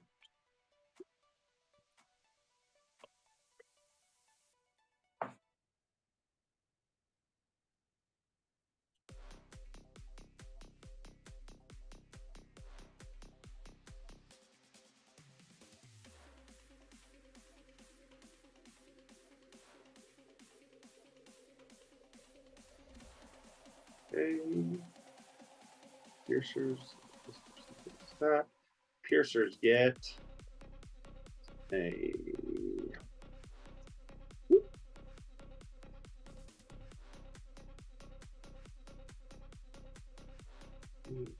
we go.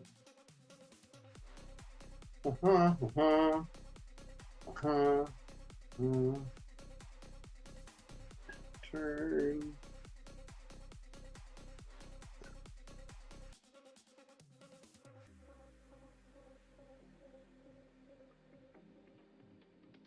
Turn. Need to roll a different die because that one's rolled like trash. That's a natural 20 on initiative. That's a 2.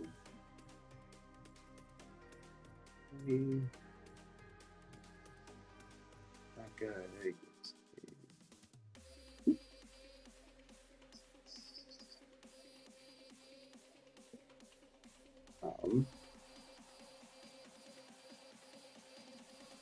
Okay. That guys things. Sending. Felix, what do? You are probably at this point the only person that noticed that roper. Everything else is like pulled aside, but you don't know. No one else can actually notice like where it's coming from. It just like got ripped out, and then everyone's kind of confused. You do know where it is, though.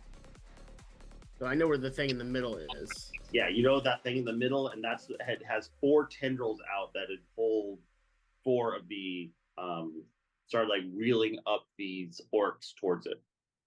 Okay, and do I see the tendrils as well? Yes, you do. You can see the tendrils.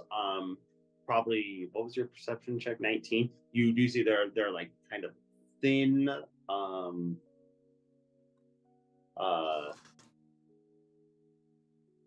thin, like little thin guys that they aren't very thick. You see, like it'd be hard to hit, but you do see them. It would be hard to hit the tendrils. Okay. Yeah, if you're 19, you would think like you can hit them. They might be weak, but they are pretty thin and waving around. Gotcha. Okay. Can I alert everyone of the thing? Yep. So immediately, you can point at that. Everyone now knows where that thing is, but like at least generally, and everyone has dark vision long enough to see it. So yeah, you alert everybody. You now all know where the center thing is. I'm gonna take a shot at it with my crossbow. There's the big thing in the middle. Let's see what happens.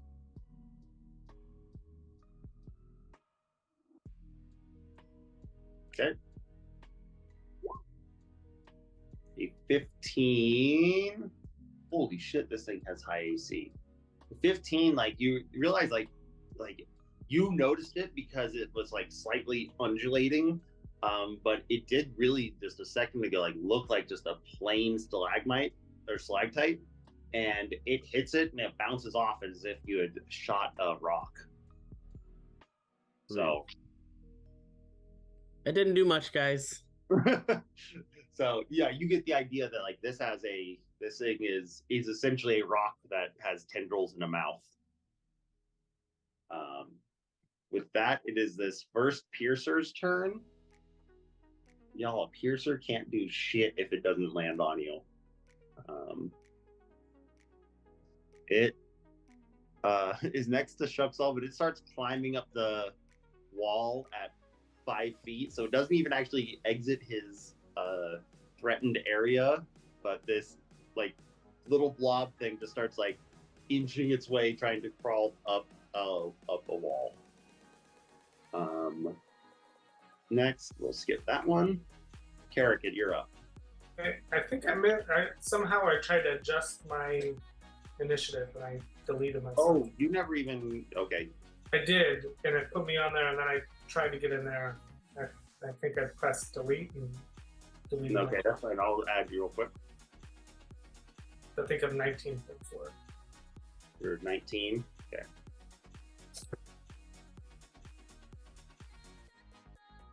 So actually, Christopher, you're up. All right. So what's the opposite of sprinting? I'm going to tiptoe slightly around, place my big bomb over here in the corridor, come back, and then just toss my little grenade at this guy. At the guy in the center? At the center of the cup. Okay, yeah, you throw your grenade. That's just strength? Yeah, just make a I'll say that's fine. Make a strength-based attack roll. I do athletics because that's higher. No, this is not like running or climbing. This is an attack roll, so just a strength. Okay. I'll give you proficiency with it though, so it's just plus what? 4 plus 4 plus 8. Okay. I think I squeezed too hard or something. Okay, don't give him ideas. If you squeeze it too hard, it'll blow up in your hand.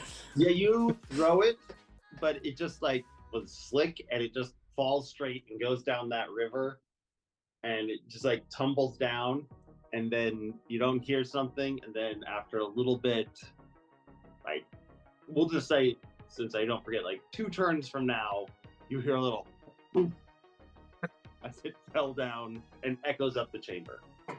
Okay, now it's your turn, Garrett. Okay. So there's a little baby stalactite in front of me. I'm going to use Burning Hands on it. So it needs to make a dexterity saving throw. Okay, the little guy. The little guy. Okay, it gets a 13 plus 1, 14, so it fails. Okay. So 3d6.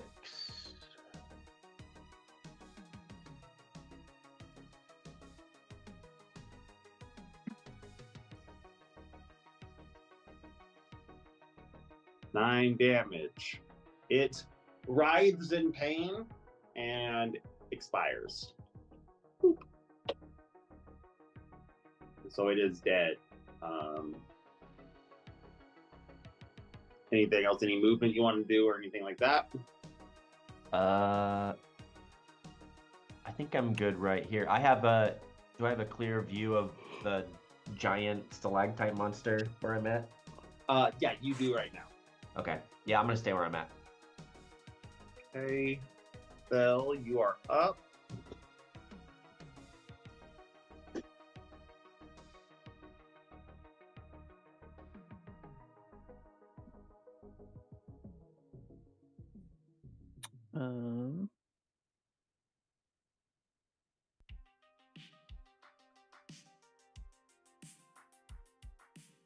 What is the status of our friends being grappled? Are they? They are essentially just floating up in the air, being about probably like 15 feet up, just like kind of like swinging over this central like sloped area.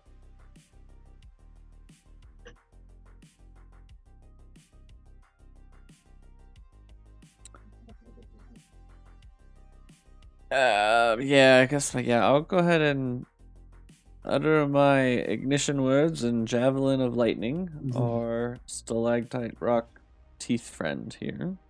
Okay. I'll say if you're throwing it straight from where you are, you'll catch one of the tendrils with this lightning if you hit. So go Okay. ahead and roll an attack.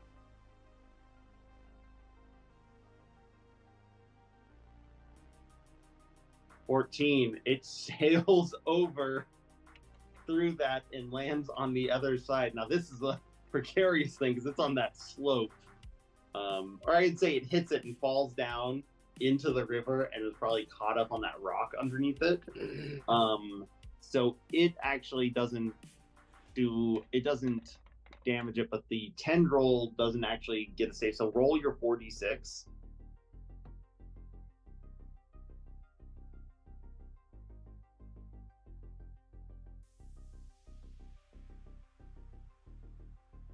So 14 damage. With 14 damage, this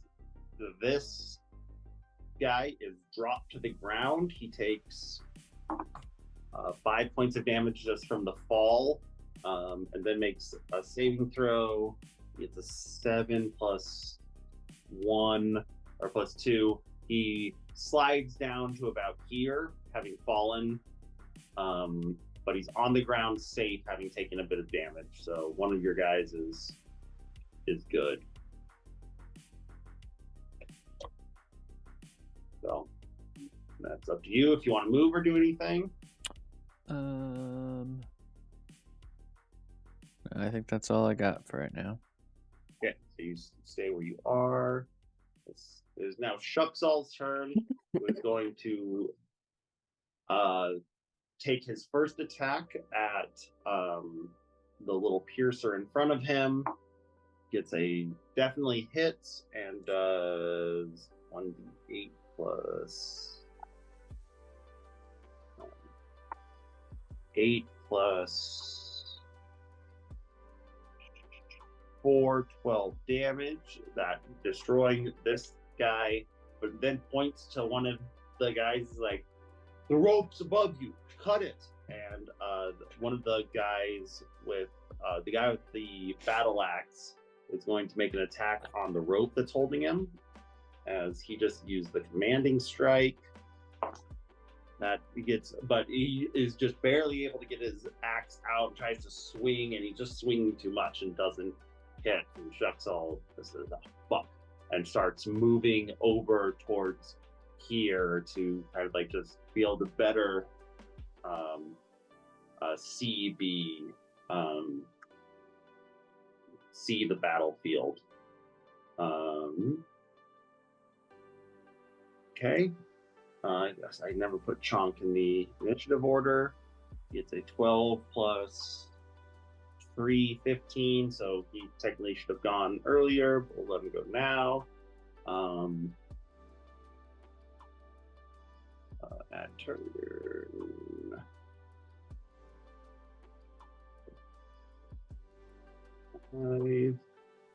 Chonk is going to. What is Chonk going to do? Chonk is going to use one of his key points to double his jump, and is going to try to grapple onto the roper that he now knows is there. So he's going to make an athletics check. And we'll just roll for him from this.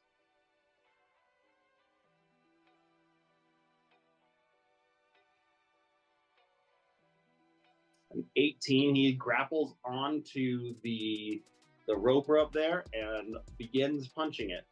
So he'll take 3 punches on this thing. And doesn't hit with any of them. So once again, like just cracking into this this stone wall. It feels like it might be denting a tiny bit, but just punch, punch, punch. But Chonk is now hanging on top of the stalactite, punching this monster as its tendrils are flying around. If that's the Piercer's turn, Christopher will be attacked. 3 is not going to hit Christopher, and then Felix will be attacked. Felix will also be attacked, but nothing happens. And these 2 little dudes fall and hit the ground.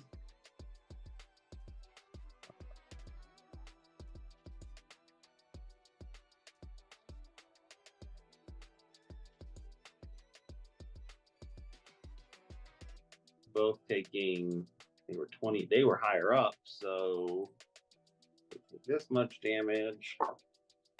3 and 7. Okay. And with that, it is back to, oh, not quite. Okay.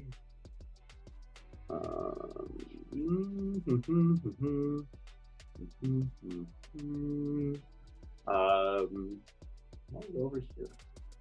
Fell. You see just at the last second something swoop in up here in front of you.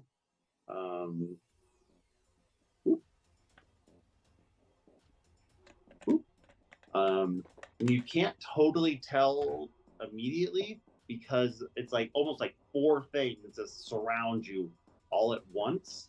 And we will make an attack roll with it.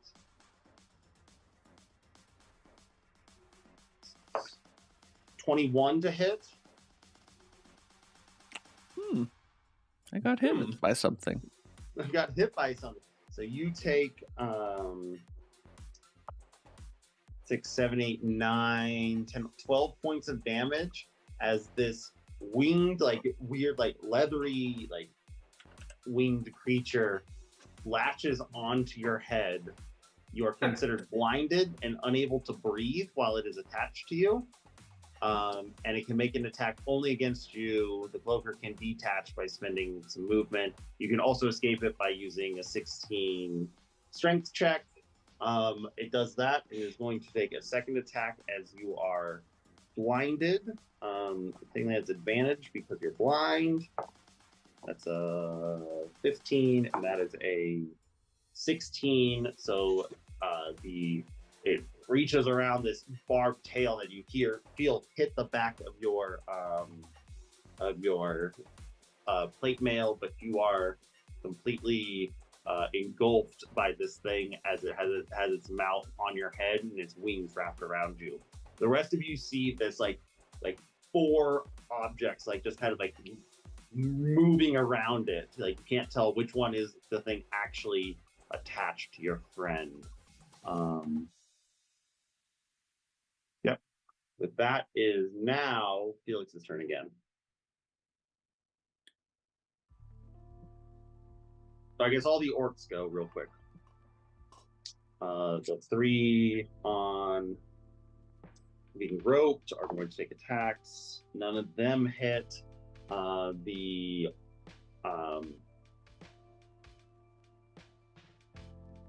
This guy is going to. This guy is going to run up here, make an attack on the piercer. It's going to hit. No matter what happens, that thing's dead.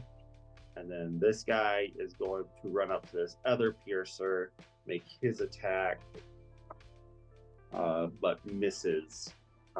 As the thing is kind of like slowly like starting to roll down the hill because it doesn't have much of an ability to do anything else. That makes now it's your turn, Felix.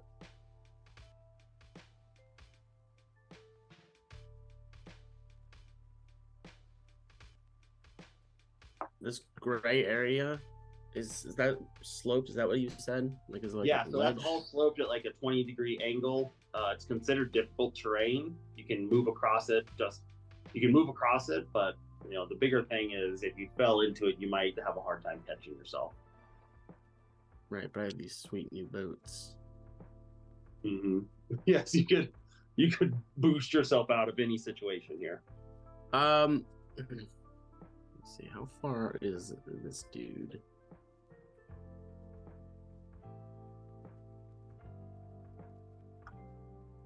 $20 feet from me. Yeah, I'm gonna so jump. 15, 20. Yeah, he's probably about 30 feet since it's an upward angle.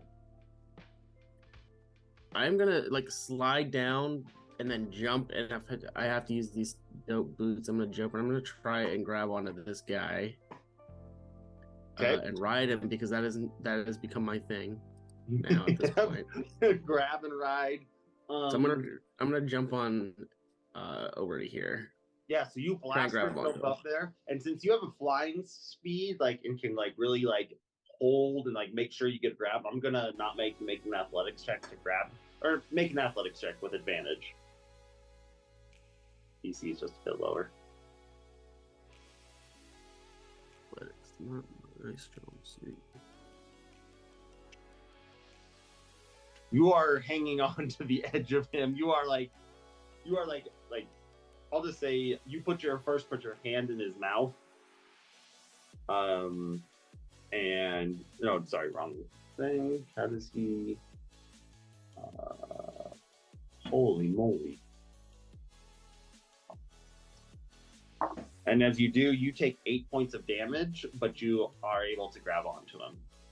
But anything you go by technically takes 2d some amount of damage, right? Yeah, it's what is it? It's up here. I wrote it down. It's 2d8. So I guess I'm passing green dude. I'm like above them. Yeah, you can navigate your way to where you wouldn't hit that guy, but you can hit the little piercer. And I would say you could also, like, as you were doing that, like, put your boots on the guy. So roll your 2d8, and they get a save of some dex, don't they? It doesn't say. It Oh. didn't say. But I'm sure there's got to be something. Yeah, hold on. Let me grab the book real quick. Gotta be a save. Otherwise, I'm just gonna do this every round. Well, you can only do it once a day. Thought it was once a round. Is it once a day? Once Oh. a day. Sorry. That's okay. Because otherwise, that would be wildly moon jump. It's because it's 90 feet of flight for one round. Okay. Yeah, Once that's per day, 90 feet for one round.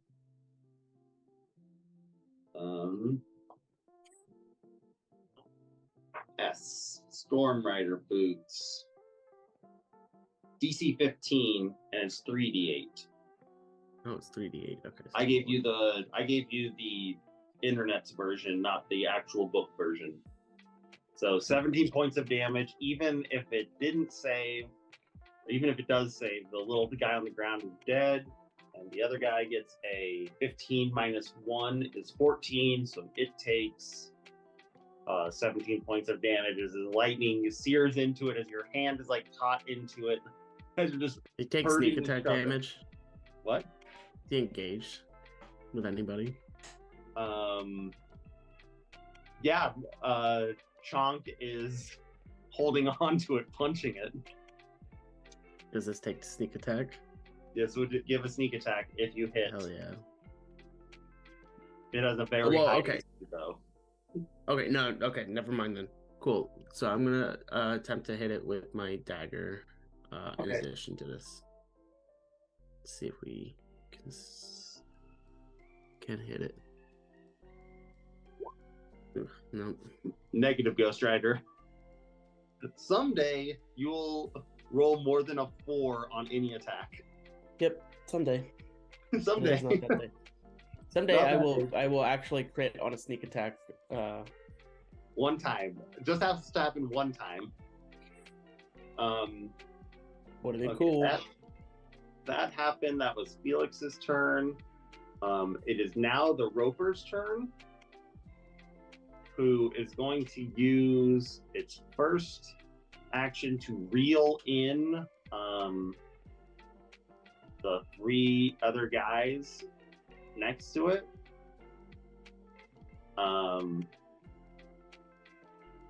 And so it is also going to use. Oh wait, what can it do? It's going to use its 2 other tendrils to try to get 2 other people. 5 isn't going to work for anybody, and an 8 plus 7, 15 does not hit you, does it, Garrett? Me? Yeah. 15 does not hit me. Okay, so it reels in all of those. It is going to, let's do 1, 2, 3, 4. Get 2. So this guy next to it, this guy is going to be tried to be bitten. It's a +7. Out of the 10 plus 7, 17 is going to hit. It is going to take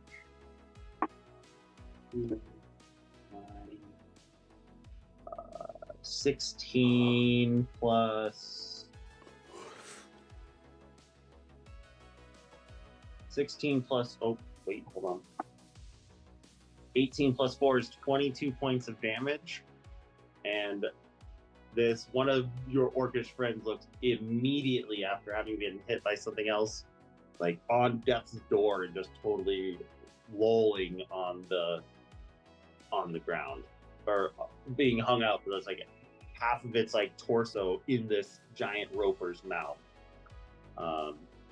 With that, it is question mark's turn. All good. Christopher, your turn. So the gray is down or up? The gray is down, sloping down. Okay. Down to the black is just a big old hole. Okay, and the rock, there's like rocks in the... There's like rocks, stuff to grab onto. I'm aiming at that. I'm gonna jump. I'm gonna like sprawl out I'm gonna try and hit this dude. I'm gonna look over at the guy just biting off Fell's head and assume he's fine. He's seen worse than something just trying to bite off his head, but Okay. jumping over to like aim at this to swing at this guy. Yep. So you're able to jump up there, but you will then fall. So you're like jumping up, swinging your hammer, and then. Yeah, I'll then take the falling damage. Okay. And I'm sprawling. I'm doing a nice little like swan dive sort of thing. Which is, impressive. Are you gonna rage first? Yeah, I'm raging. Okay, you're raging. Make your 2 attacks, which is kind of a wild thing that you're taking like a 70-pound hammer and swinging it twice, flying through the air. But And magic. recklessly too. So Yeah. So make your 2 attacks. I don't think I can do this not recklessly. That hits. Again.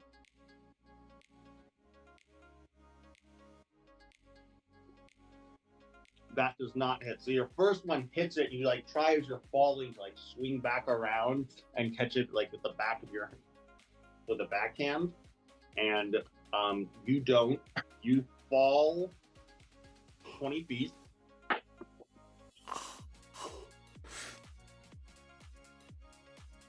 But you are raging, so you take 6 points of damage, reduced to 3. Make an athletics or acrobatics check.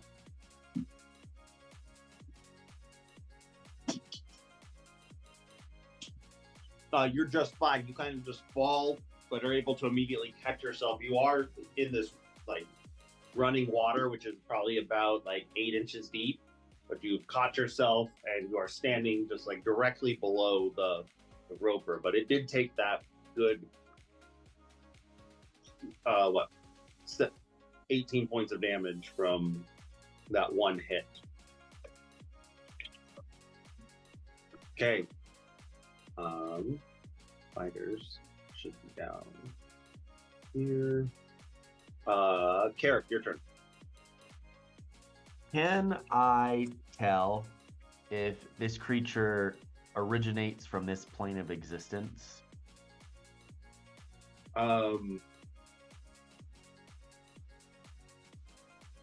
Make an Arcana check.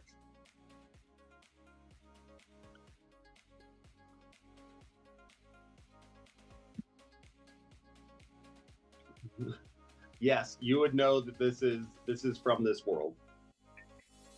Okay. I will say you're thinking of using banishment. It'll That still was my work. thought, yeah. It'll still work just fine on it. It'll just only be gone for a minute instead of forever.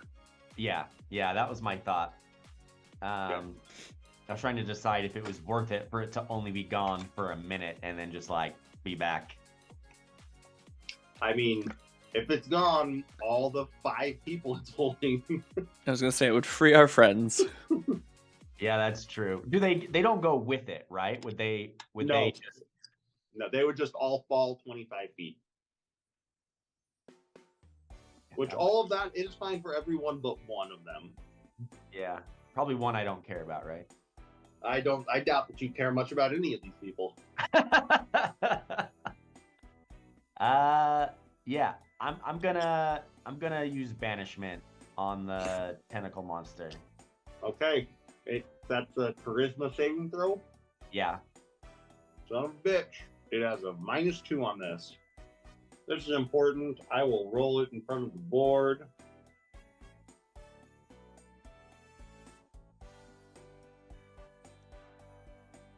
It has to get a 19 or 20. It gets an 11.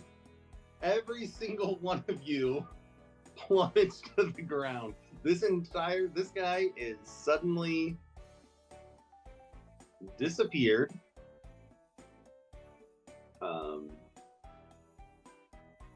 And everyone there is exactly where they are on the board, but fell 25 feet. So I need Felix to make Felix, make an acrobatics or athletics saving throw. You all take 4 points of damage as you fall. Although Saving throw. You should acrobatics dexterity? saving throw. Acrobatics is not a save. You want to just make it an acrobatics Oh, skill or sorry. dexterity Acrobatics save? check is what I meant. Sorry. I just wanted to make sure. Yeah. I mean, it's the same for, I guess, but. You said how much damage? 4 points? Yeah, 4 points of damage to everybody. Chonk doesn't take any because of slow fall, but he does fall down. He does slide down about 15 feet. We'll do this for 1, 5, 2, 5,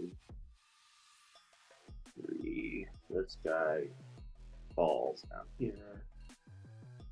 This guy right here goes even further because as he hits the ground, he is unconscious, and the water is moving enough to move his body. And this guy gets a fine. So, yeah, there you go. They have an unconscious friend. Wait, I'm trying to figure this out.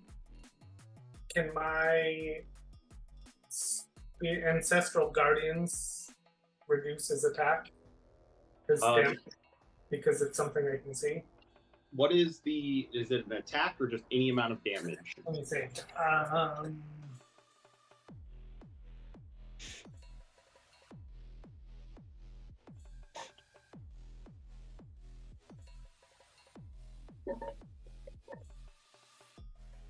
Wait, hold on, Spirit Shield. If you're raising another creature you can see within 30 takes damage, you can use your reaction to reduce that damage by 2d6. Yep, roll your 2d6. All right. You have to get over 4. All right. Okay, so he takes no damage. He is not unconscious, does not continue sliding down, but he is still fucked up. Come on, ghost dudes. My ghost friends. Okay, that brings it to Chonk's turn, right? Carrick, unless you want to move, Carrick. No, I'm gonna stay right here. I like there. No one has ever seen you do this magic. No one knows what just happened. They just know that they all were holding on to this big rock monster and just fell off the ground. They For did something that it did. functionality on that, it comes back in the same place in 1 minute. Like we know Yes, exactly yeah. where it would be. Okay. It comes back in the same place or the nearest spot that it's not like blocked from coming back to. Yeah. So Got if it. like someone was standing there, it would go like 5 feet. And so in theory, if in this situation, given how many people, well, it's up on this one's weird because it's on the ceiling, but everybody could like prepare attacks for when it reappears and hit it immediately. Yeah, but Yes, we that have is- 10 rounds, so we just have to get rid of this flying thing and then book it. Yeah. That's true. 1 minute in combat is weird. Yeah, I can hold it for 1 minute or until my concentration is broken. Mm-hmm. Okay, so you could break it earlier, so we could all prep to hit something and then have you bring it back. Yeah. Yes. Okay. Yes, you can just totally gank the thing. Make it disappear, take care of the other things. Everyone get right here, prepare attacks, and... I was really hoping you would never take banishment as a spell. Really? Because it just can break things. Yeah. Yeah, it's just one of those save or suck spells. So, but anyways, Chonk runs up, grabs the guy out of the water and pulls him up. So his movement's 40.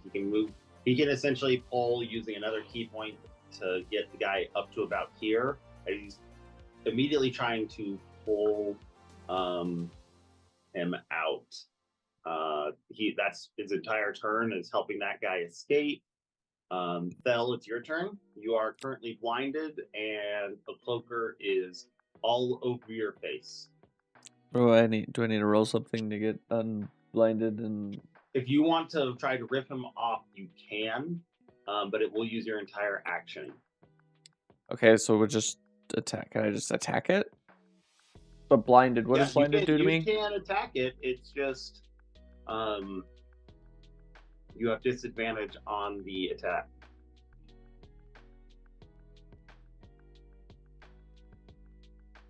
Yeah, I guess I'll take my 2 attacks with disadvantage. Yep. So you're just like trying to hit your own face with your sword.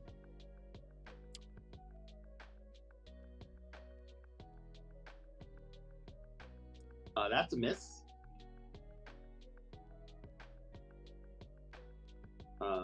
Jesus Christ. Yeah, so you're able to get the second attack, like as it is on you. Like your first one like goes so wide, and then you're like, okay, maybe if I just stab straight up from me, I'll hit it. You like catch one of its like the side of its wing as it's trying to like kind of like position itself on you. It takes a hefty 19 points of damage. And that is your turn. I guess you can move. Does it get it off of me? No. You bastard. I have a new spell and I'm just reading it. I may have needed to cast it, but the blinding smite, I can't. It just says the next time you hit. Yeah, next time you hit a creature with a melee weapon attack during the spell's duration. Okay, so that one you have to cast beforehand. Okay. Yeah.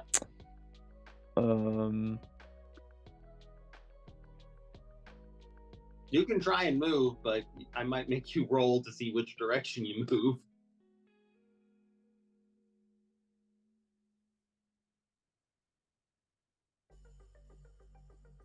I think there's anything else I got here.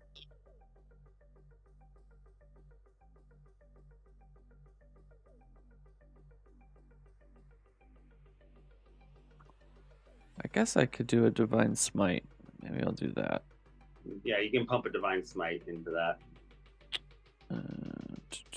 Second.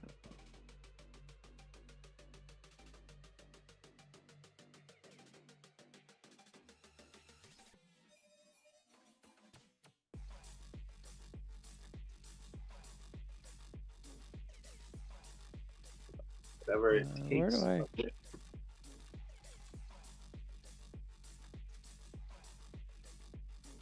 Didn't I have a click button for that? Where did that go? There's one on the actual damage on the right-hand side. Like above the description.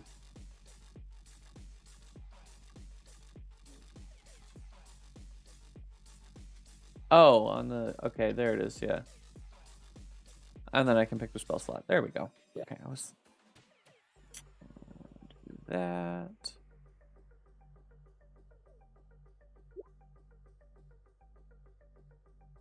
Another 12 points of damage. So use the second level spell slot on that. I did. Okay. Oh, 59 minus. That is not correct. Yeah, this thing.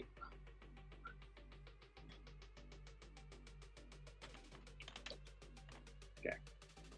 Yeah, this thing immediately, like you stab up, a little rupture of divine stuff happens. The thing is still attached to your body, but pretty bummed about that, taking that hit.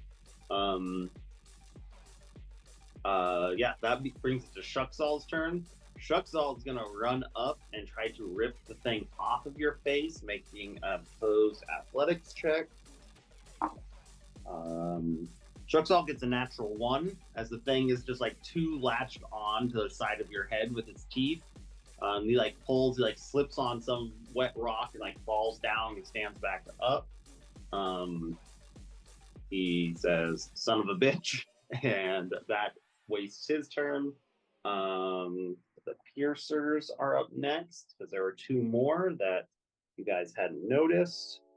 First one does not hit Chonk as it falls from the ceiling and takes 6 points of damage and almost kills itself.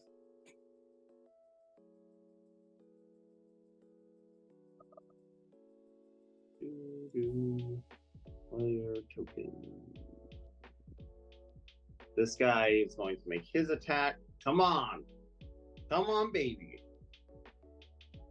That's a 6 + 7 is not going to hit you, Carrick, as this guy also falls to the ground and takes 11 points of damage. No, I think it's reduced by half.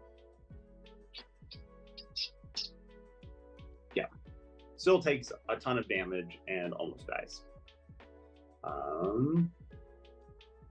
That is now the fighters' turns, who are all going to use their 5, 10, 15.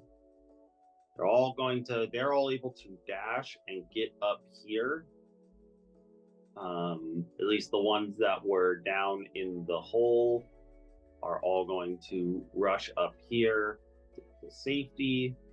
And this guy will move up, take his attack on the little piercer that's on the ground. What's their armor class? It's 15. That's not going to hit. This one will also roll around, and this one as well. This, they take their 2 attacks, that'll hit. That one won't hit, doesn't even matter. This guy is dead. This guy right here is going to try to rip the cloaker off of your head, Phil. The cloaker is still maintained, as it's like 2 people like just trying to rip this thing off that's just completely attached to you. Felix, that's your turn. Wait, hold on. I never gave. Oh no, it's the cloaker's turn now. I never put him in the initiative order, but he got an 8 as well. Fighters shouldn't have gone yet. This right on this and say this is a 4. Doesn't really matter.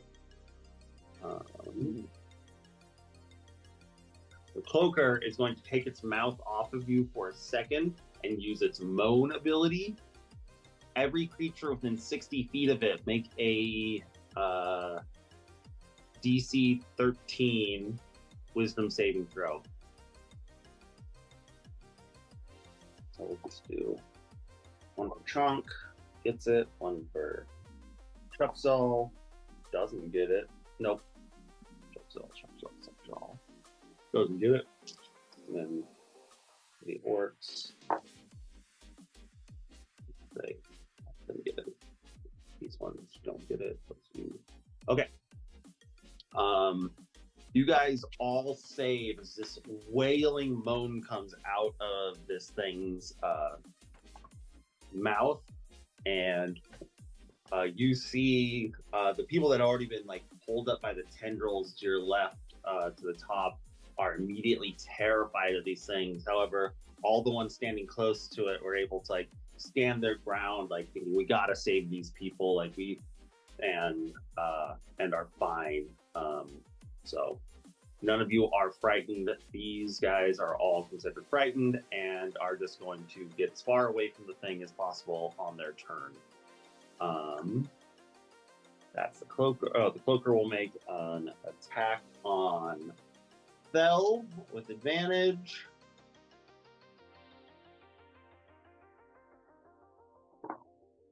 That is a 20 to hit. I think a 20 hits Thel. Yep. Yep, so 2d6 plus 3. That is 4. That is 7 points of damage to you, Thel. This thing takes another bite and is lapped back onto like your neck. Felix, your turn. Okay. So is the cloaker is back on Felix, or what's his name's head? Yeah, back on Thel's head. All right. I'm gonna use a bonus action to dash back up here, so it's not difficult terrain for me because of my mobile feet. I do ignore difficult terrain for things with mobile feet. If I use the dash action, Oh, that's using cool. it as a The bonus mobile action. feat's quite good. It is quite a good feat. And actually, I'm gonna come down to like here, Mhm. and then I'm going to let me know if you think this is okay. I'm gonna cast Lightning Lure against the Cloaker to try and use that instead of Strength to try and pull it off. It's a Uh, what is lightning lure? Lightning Lure. Here, let me go paste it. You see my tiny little dice? You can at least flashlight illusions.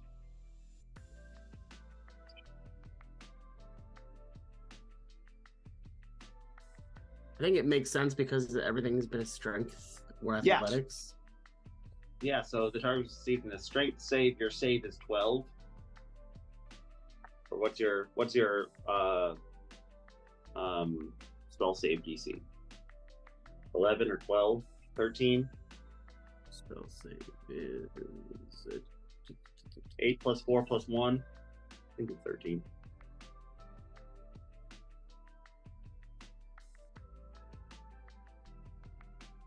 maybe I can't remember. So on your 8 plus- on the spell save, on the spell sheet, it should be in the top right. Yeah, it's not. I can't remember. Yeah, it should be I think 13. it's Wisdom. Yeah, just do 13 then. Yeah, because it's your charisma modifier plus 4, plus 8, Charisma plus 8. plus 4. So 8 plus 4, 12, and whatever your charisma bonus is. Charisma bonus is for 1. Yeah, so 13, it fails and is immediately pulled 10 feet towards you off of his face. Go ahead and roll your damage for that. 1d8. So it takes 5 points of damage. It's like shocked off. It's like the shock like goes through and it's pulled off as its teeth are magically pulled off of you, Bell. It's 8. Okay, I need the roper is not here. I like this whole question thing. I was nervous. Oh, you really don't like the question mark thing now. Obvious. Obvious problem. Everyone make a perception check.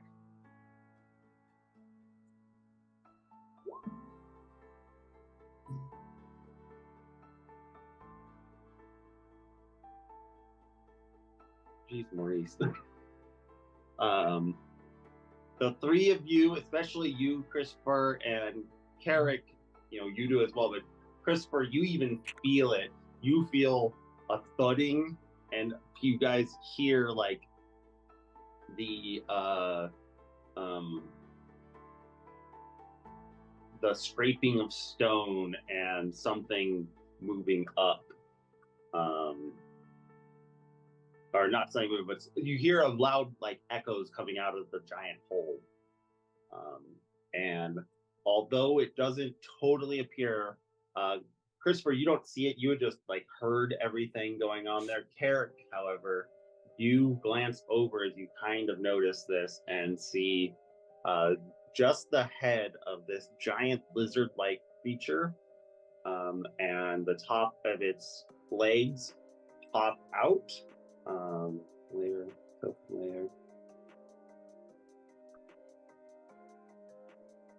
And its head pops out, takes a quick look around. Let's see, how safe is Christopher right now? Oh, I'm sorry, Christopher. It sees this guy in the water after having fallen, like kind of perched on this rock, and announcing itself is going to use its lightning breath. I didn't even bring his character sheet up. Give me 1 second. We'll now call this for what? Oh, I didn't want to do that. Move this over here. Give this guy a turn.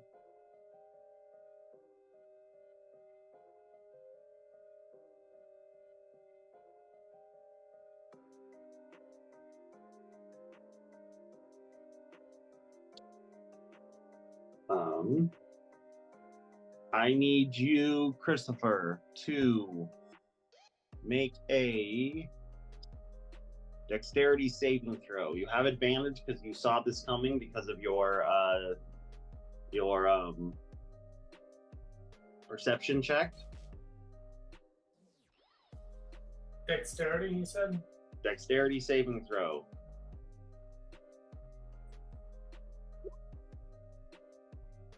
That is a 17. You're able to just dodge behind half the rock as this blow of lightning comes straight towards you and like arcs up through the water. You take, I'm just going to roll this here because it'll take a while.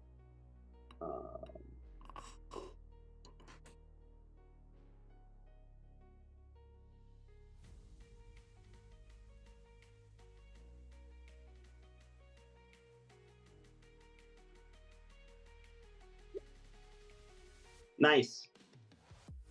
You take half of that. Oh, the Yes, it is 12d10 worth of damage. But that ends its turn, and it is half emerged from this cave, having heard the sounds from under of having been awoken in somewhere down in the cave. So that's the end of the Bahir's turn. That brings it to Carrick, your turn. You have just watched this lightning bolt blaze up there. There is the cloaker that's next to you. Make it a quick insight check.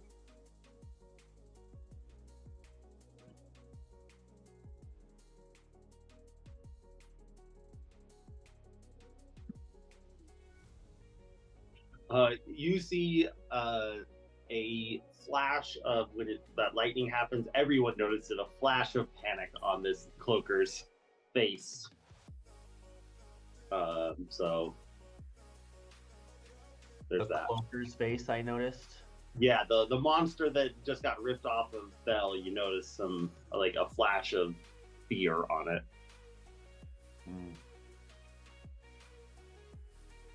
Okay. What do you want to do?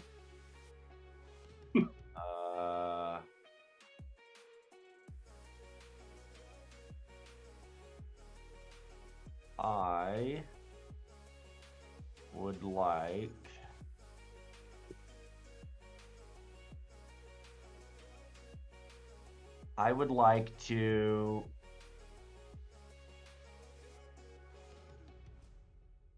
I'm gonna run around here. I'm gonna put these guys in line with each other, and I'm gonna try to lightning bolt both of them at the same time. I know the one's down. I don't know if you'll allow that or not, but yeah, I'll allow it. It's a good enough slope you'd be able to hit it. okay. So it's 5 feet wide. Everything makes a dexterity saving throw. Okay, so they both make a dexterity saving throw. 14. What is a cloaker's dex? Plus 2, 16. So it takes the full brunt of the damage.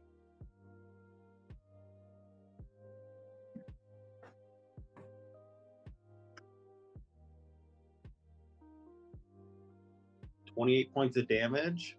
The cloaker is barely hanging on after that.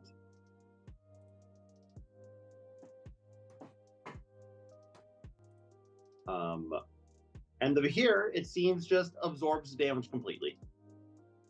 It doesn't look to have been affected by it at all. Awesome. And now you like just thinking in your brain, like, well, it just shot lightning out of its mouth. Maybe I goofed. Worth a shot. Yeah. That brings it to Chonk's turn. Chonk immediately yells to everyone. He's like, "Are we fighting or leaving?" And holds his action for whatever response comes from probably Bell at this point.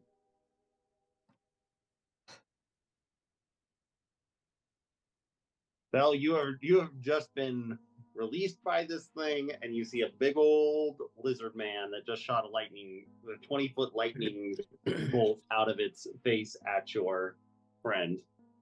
How big is this lizard? 30 squares. Look at it. I can't. That's outside of my range of. Oh, it's big. It's twice the size of the cloaker thing. But here is about 40 feet long and 4,000 pounds. Okay, I was like amping myself up. I was like, if I enlarge, can I push this thing back in the hole? No, nope. This would be considered. He is considered. Hold on. Huge. So he is a size category above large.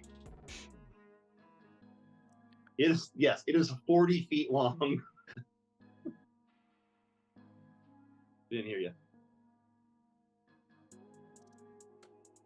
Can't hear you. Oh, I'm okay There we now. go. There you are. I will attack the cloaker Okay. Make your first attack. first.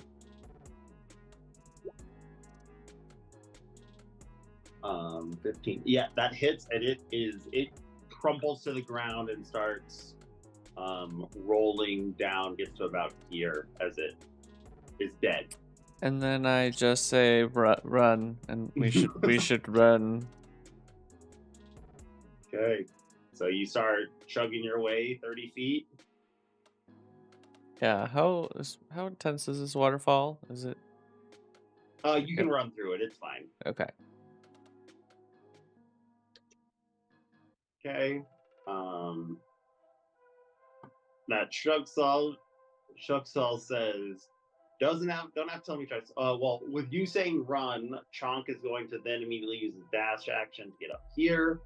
Shugsall 5, 10, 15, 20, 25, 30, 5, 10, 15, 20, 25, 30. There's that. The piercers. There's just this sad little piercer that goes. The fighters all move there 60 feet. Get to 30. They all essentially end up here.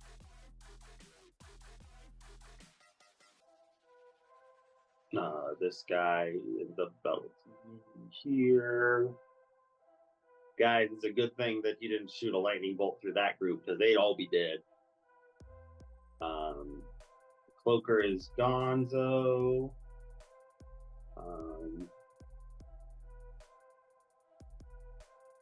Let's see. Felix, your turn. Yeah, I would get 80 feet total, I think, because of Well, you can dash. use your you can go 120 total because you have Okay, 40. Perfect. Yeah, so you are up ahead of Chonk. So it's 25.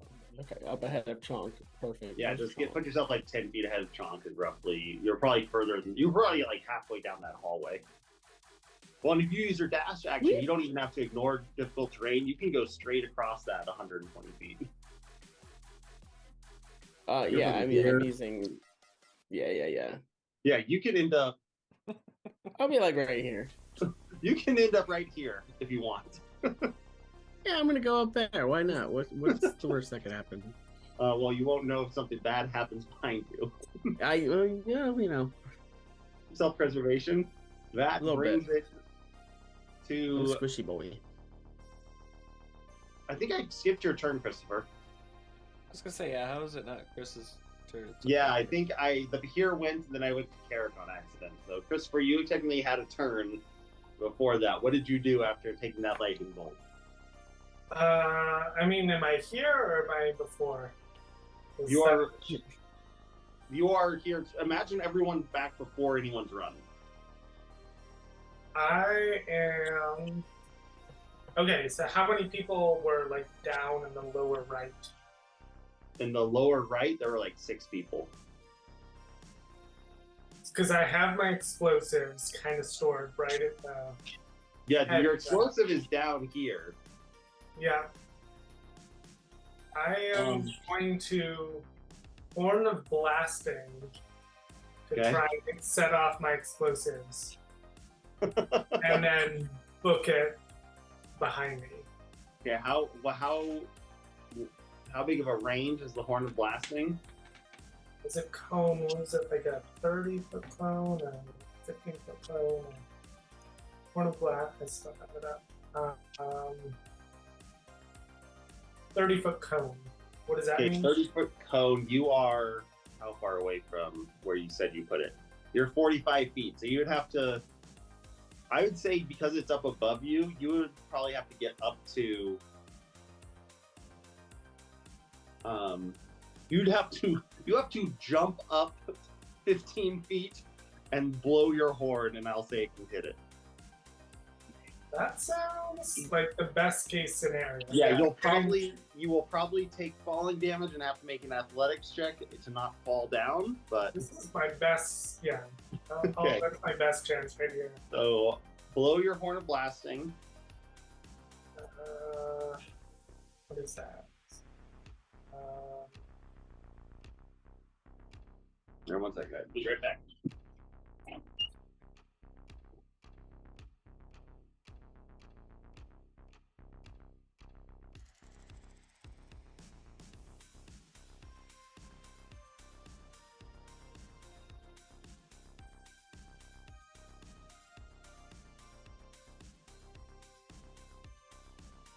What dimension is a 15-foot cone? Like what?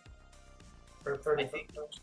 So I think 15-foot cone implies it's like up to 15 feet wide, and it like spreads out evenly from a point where you are. So that sort of implies that it reaches what, like 15 feet forward kind of as well, because it's like 5, I don't know, something like that. I imagine like a triangle with a Right, point that's sent like at you. full-on Yeah. Triangle sort of thing.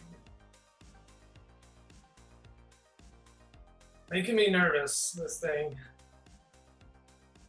I know, I don't like running, but it might be a good plan. We've been doing a lot of that the higher we get. Yeah, the salamander and now this guy. Mm-hmm.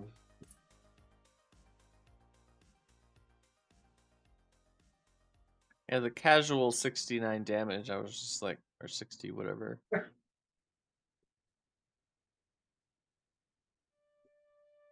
Hello?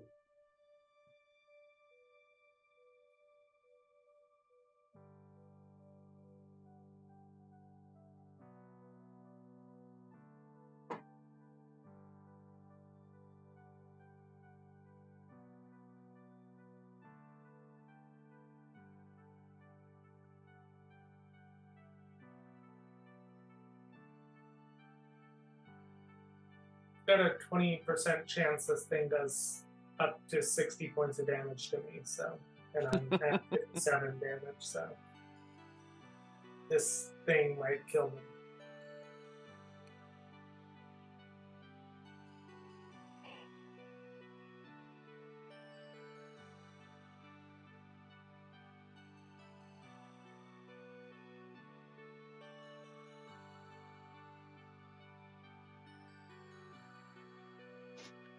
We got my basement finally finished on Friday, so I moved all my stuff down to the air yesterday, and so this is my first time like doing anything for an extended period, and I'm kind of cold down here.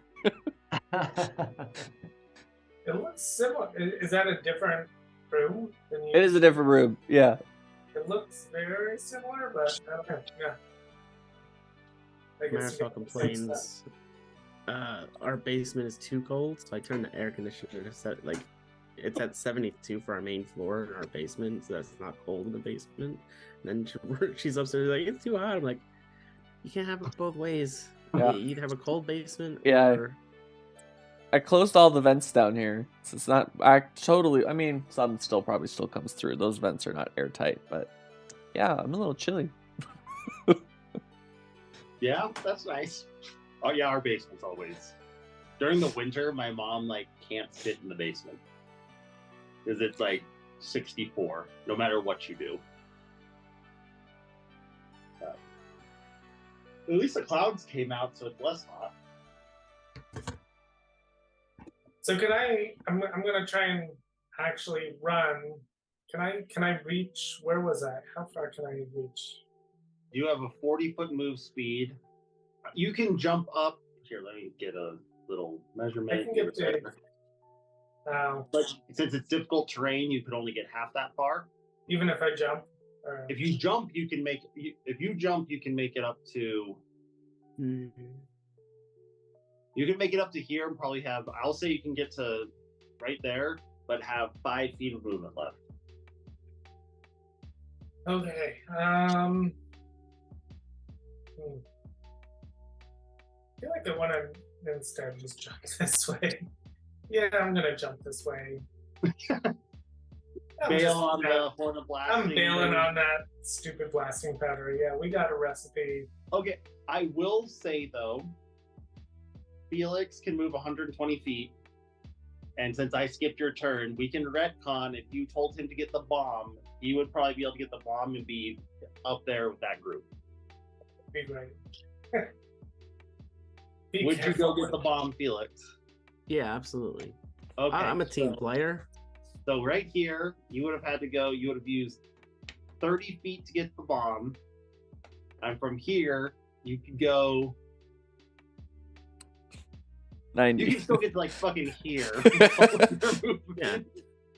So you're right there. Although doing that to get to there, you would have to take an attack of opportunity from the Bahir. Otherwise, I'm saying you're with the group of other people. Okay, let's do it. You'll take it? Okay. Yeah, sure.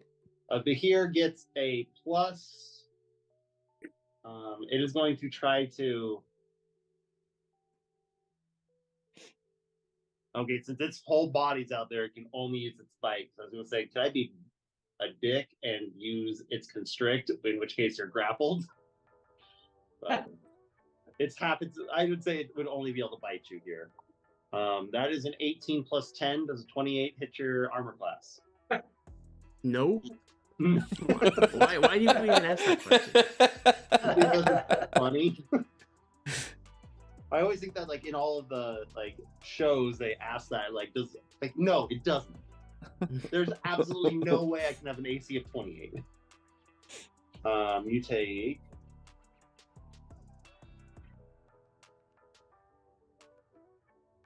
20 points of damage as this thing's teeth, like with almost like a little bit of an electrical shock, like catch you in like your side as you're like trying to like scoot by. It just catches you on the side, and the tooth just like jabs in, but you're able to like wrench yourself free and run up to where you are. Okay, can I uncanny dodge? But yeah, you can uncanny dodge that too, to reduce it by half, so 10 points of damage. That brings it to the Bahir's turn. On a 5 or 6, it regains its lightning breath. So I'll roll that one from the board because that makes a big difference with that clumping up there. So you moved me with those guys, by the way. Should that have been? Or... I thought where did you want to go? Well, I'm fine with it. I just, since we're talking about me potentially being in a group that's about to get obliterated, I thought. You said you wanted to move up with the other people, so that's why I moved you there. But you put yourself where you want. That's fine. I just wasn't sure how it worked because it wasn't my turn yet. Like, how does that work? I'll just say you had 60 feet of movement. Put yourself where you want. Okay. Yeah, that's fine. I'm not gonna, pretend I wasn't there just because they're about to die. But no. Yeah. But they don't die because it doesn't recharge its lightning breath. Oh, good. However, it does use its movement of, let's see, its speed is 50, so it can. Is it? It's hungry though. Does it just want to eat that dead thing there and leave us alone? Probably not. It's angry. It has been disturbed. It's not hungry. It has been disturbed. I will roll. I got a natural 20. No, it sees that this is like a few meals ahead of it. But at least I burned a natural 20 on that instead of an attack. So it is going to come up to the whole group there. It has a climb of 40, so it can ignore the difficult terrain. It gets up to here, and it has 2 attacks. It's going to take its first attack on this poor dude who is dead.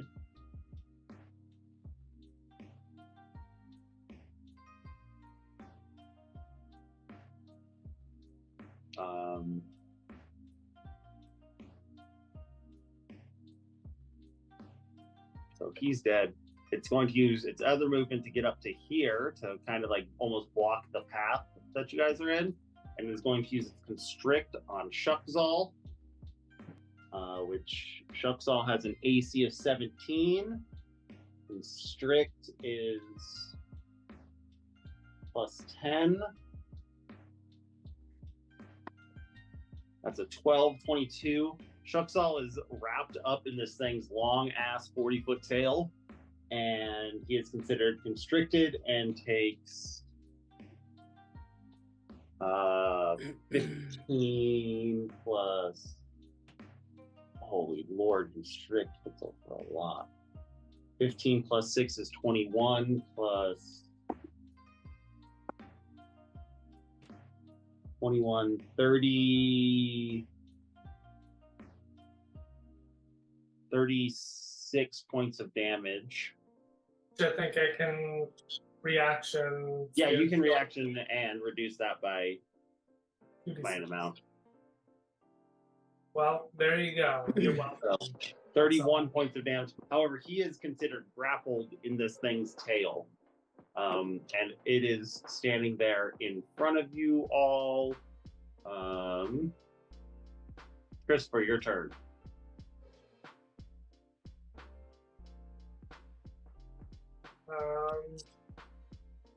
So Felix has the explosives. Felix has the explosives. Yeah, not yet. It's an explosive going off right now. You might can not be a good thing. telepathize if you need to. Not telepathy, but magic earring thing. I like the verb telepathize though. We're gonna get everybody clear, but right now, let's just do a reckless attack with this. Okay, you're just gonna recklessly attack it. Hit it twice.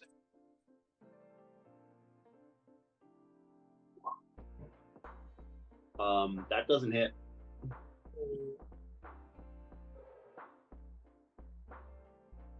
That was bad on every single roll. Take your second attack. Yep, that's going to hit. You smack this thing into the side of its like neck. That's kind of like bearing down and looking at you, and its like tail is kind of like pulling up Shuckzal towards its mouth, and you're hit it in the neck. So that is what? That's 20, 19, 20, 21, 22 points of damage. I'm doing a British Fury too for an extra attack. Okay.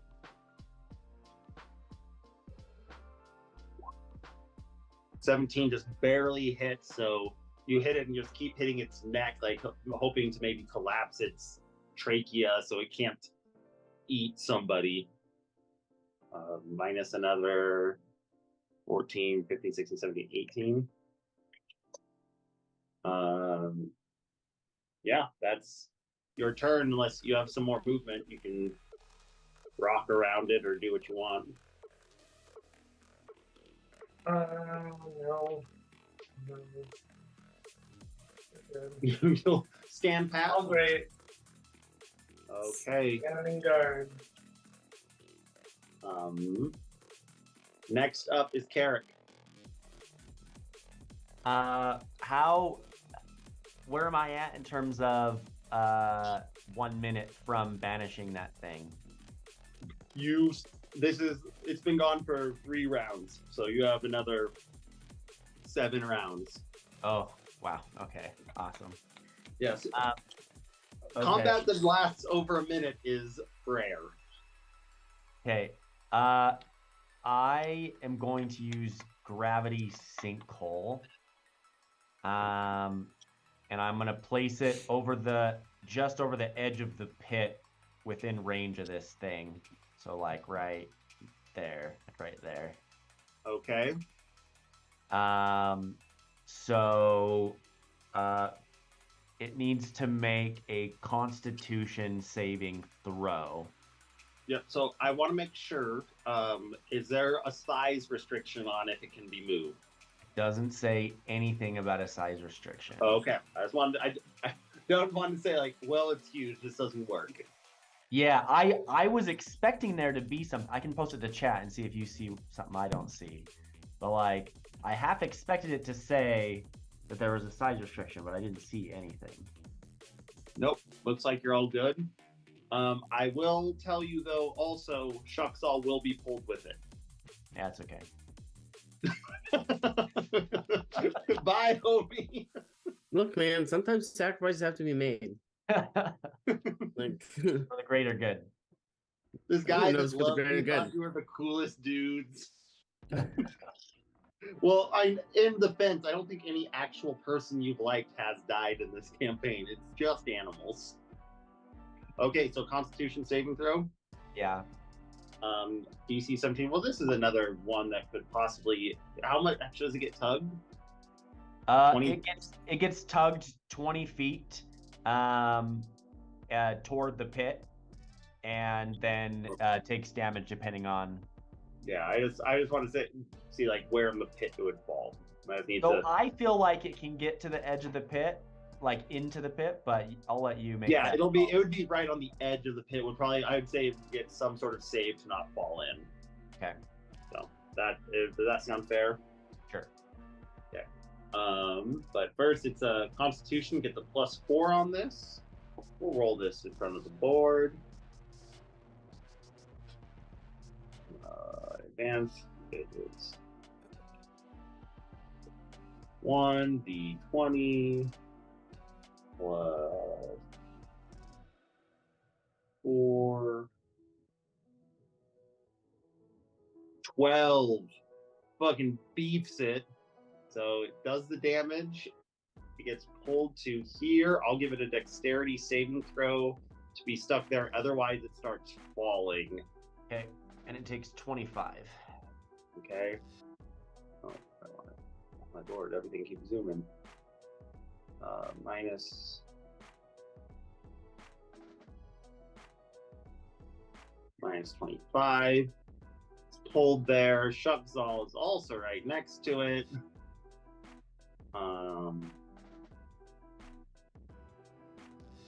It gets a dexterity saving throw. I'll say you just pulled straight, it's falling 25. I'll say this is a DC 17 to hold on. It's a +3 on it. 15 plus 3 is 18. It is just hanging on. So it's back to like how it was before, where it's just like head is popping out. But that does allow it was kind of like almost blocking and creating like a holes where you couldn't have gotten through the tunnel. But now the tunnel is free. Chonk. I'm also going to use the movement I have to get around the corner. Book it. Yeah. Chonk seeing Shucksall get taken is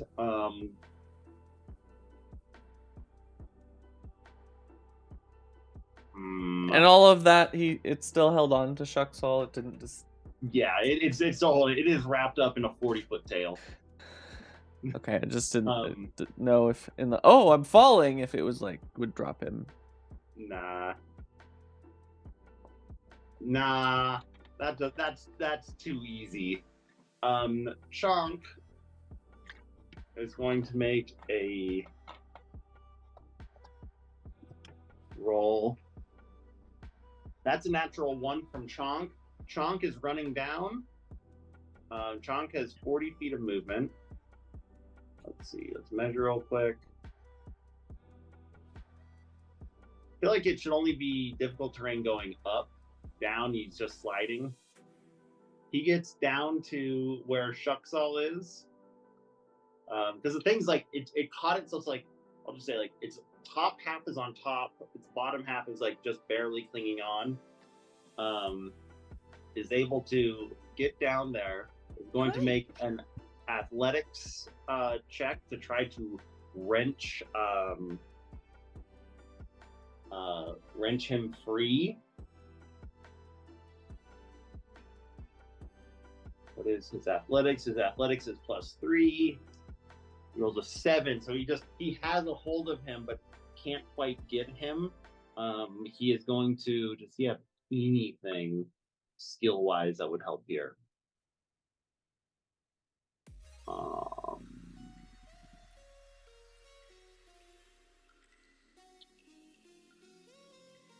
I'll say, if we're saying this is an attack, he's going to try one more time to pull him. It's kind of like a reverse grapple check. That's also 7. That's 13. Or a 10. He is standing there trying to have gotten him free. He's going to realize, but he rolled a natural 1, so he's staying there, not going to let his guy go. That brings it to Thel's turn.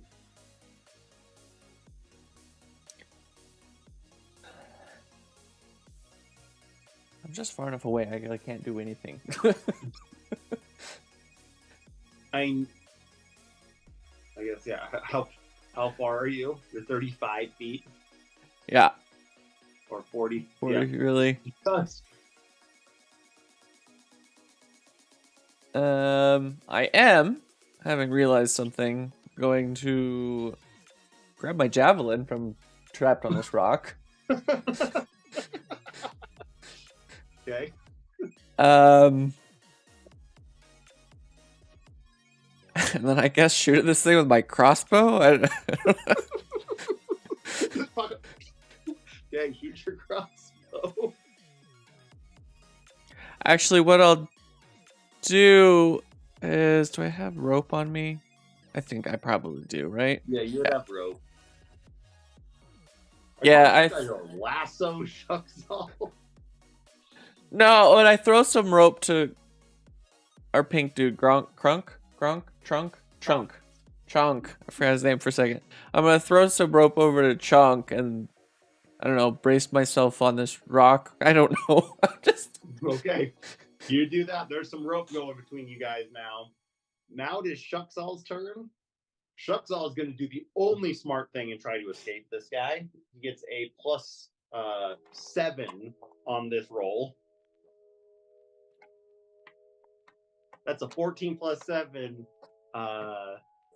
Shuxall rips himself free, is here, and in dire straits is going to use his movement to get up to here. The Bahir is going to get a bite attack of opportunity on him.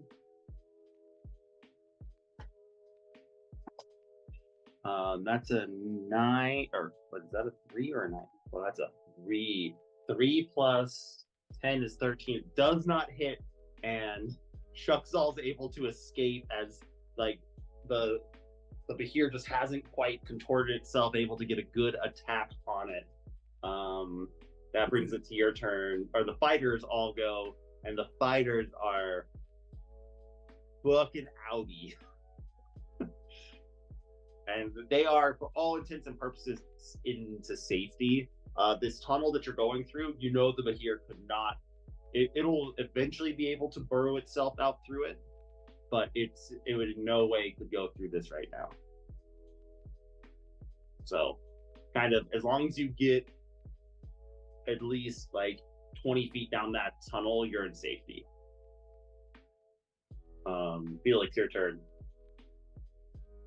Can I ask, because at this point I can't really see what's happening.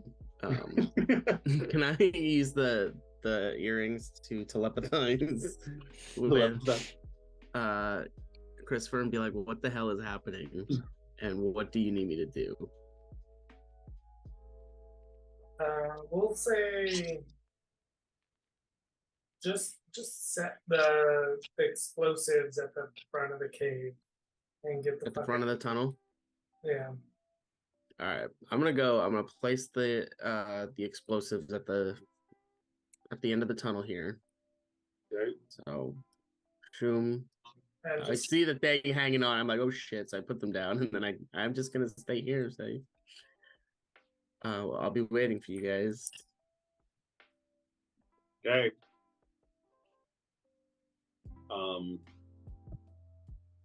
It is now the Behir's turn, and Chonk's standing right in front of it.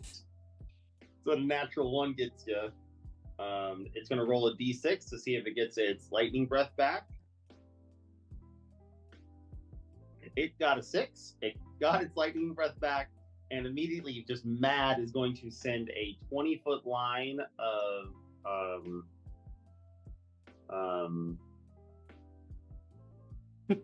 stuff. Yep. It's gonna get 20 here. Nope. 20-foot line straight up at an angle. Why am I in the pit? Why did I come down here?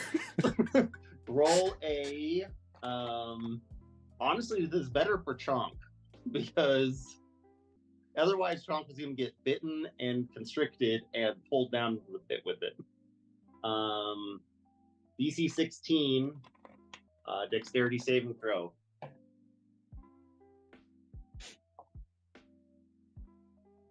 Chonk has, what does he have on dexterity saving? He has a +6 on this. Christopher. Wait. Hold on. No, you have advantage on those, so. Yeah. There we go. Chonk gets another natural 1. Chonk's about to get lit up. Yeah, I'm gonna 13 still. You're about to get lit up too. I can't roll 12 d10 is just going to take too long, so.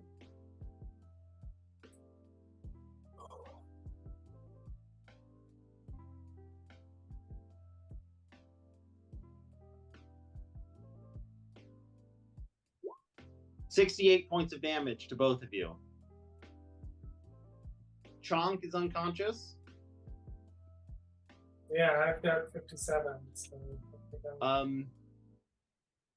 you haven't had your turn yet to reduce damage, so can I wait? No, yeah. No, but you go look at your abilities and look at one of your orcish racial traits.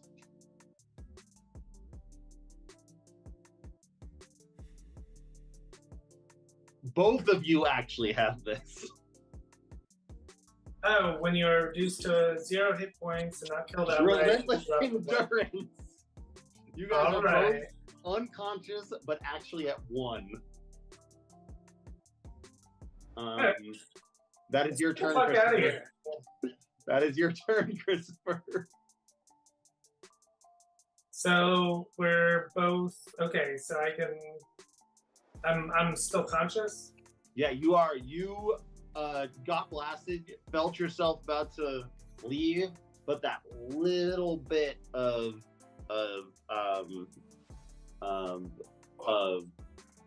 adrenaline just keeps you going. Can I reach down and grab Chonk? Chonk, you start moving towards Chonk. He looks at you and just says, "I'm good." Yeah. Yeah. I'm just gonna throw him a rope and get He has ropes from all sides now.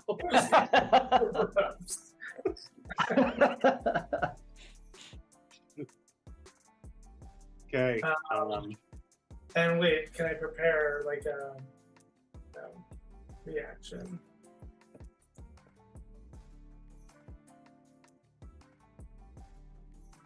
I mean, you move to wherever you want.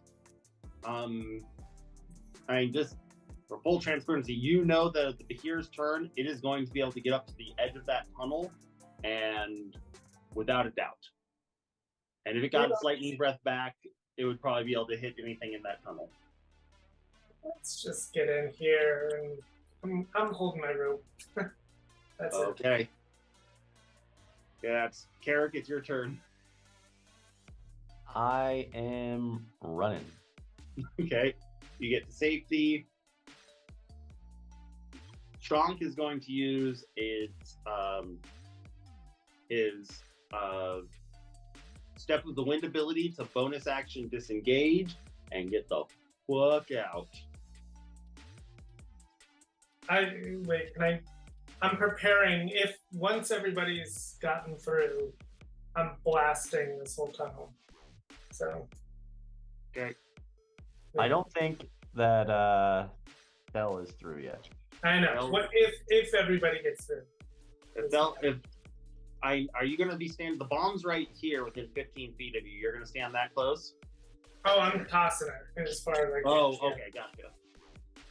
Because I know it's volatile, right? So once it smashes, it's... Okay. Phil, your turn. I could dash 60, right, with my movement of 30? Yes, except for the first 25.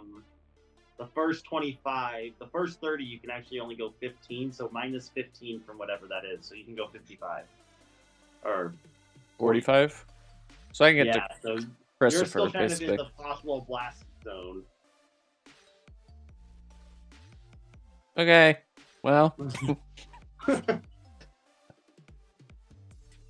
Get to where you can. yep. And I have, yeah, okay. I moved. Shucksall gets the fuck out. The place is clear, Christopher. I'm gonna aim. Zell is still technically kind of close. So what's a blast radius again? Like 25 feet.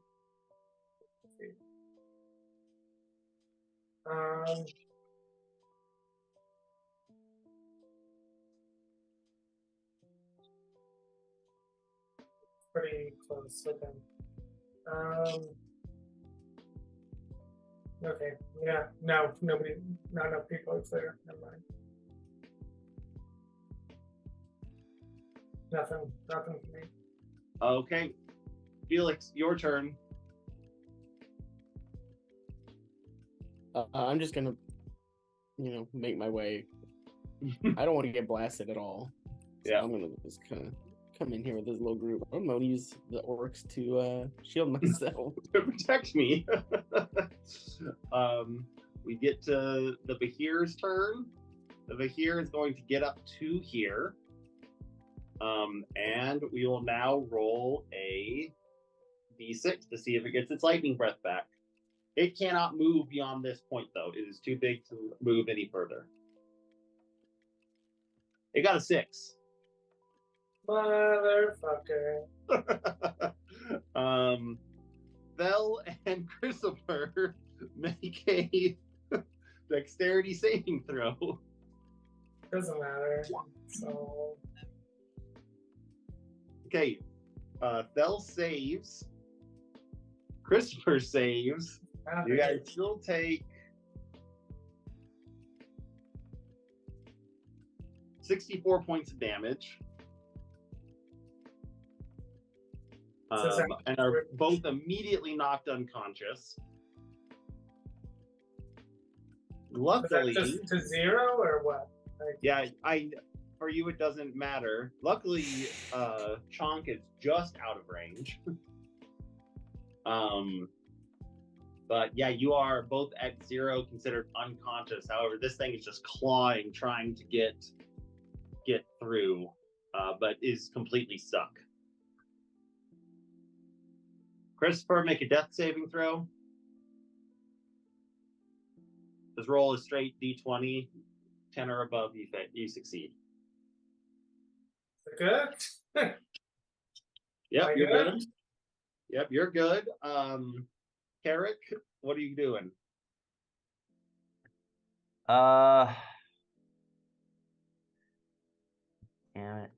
I'm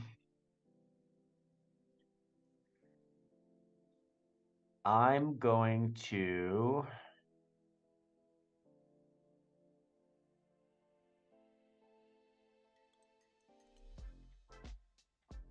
So what does it take to, like, if I just want to try to drag somebody to safety, is it just like a straight strength check? Like, how does that It will work? just use, you can drag them half your movement away. So if you like ran up to them, grabbed them, and pulled them, so you can go like 30 there, if whatever movement you have left.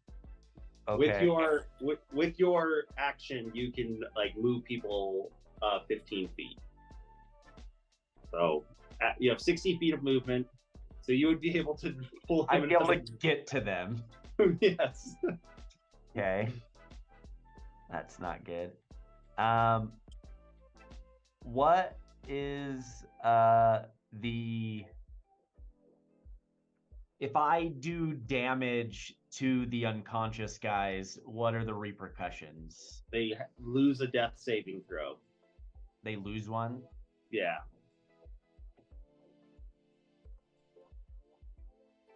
Oh! Vel, you have your parapet of wound closure. You don't have to make death saving throws. So you're just considered stable and unconscious. So don't worry about making death saving throws for him. But you can still kill him. I'm unconscious still. Yeah, you still are unconscious. You just aren't in risk of dying if you just laid there for a while. Okay, so here's what I'm gonna do. I'm gonna run back. So I make it just 2. Where's Thel? Thel is We're right on top of each other. In the same spot, essentially. You're right next to each other? Okay. And I'm going to. So I can't drag. I have to use my action to drag, right? Well, I'm at the end of my motion anyway, so. Yeah, and you used your action to get there. Right. You have a bonus. I had to use 60. Okay, so here's what. So I'm not going to go all the way then. I'm gonna go half. I'm gonna go 30 because I don't want to use my action. Mm-hmm. And I'm gonna throw up a wall of fire at the edge, pointed toward the thing, so that it's in the damage. It makes a dexterity saving throw. It makes a dexterity saving throw. Okay, got a 19. Let's be this guy, but didn't we set the explosives down at the edge of that cave? No, Christopher was still holding the explosives. I made a roll to see if the explosives went off when he got shot by lightning. Oh, so he picked it up. Okay, got it. He picked it up to throw it. So I thought it was still sitting there. It's saved, so it takes half of whatever damage.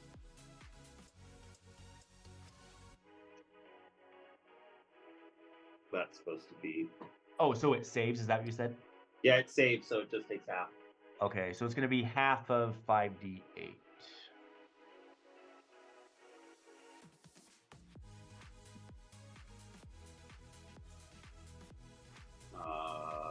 Half of 17 is 8.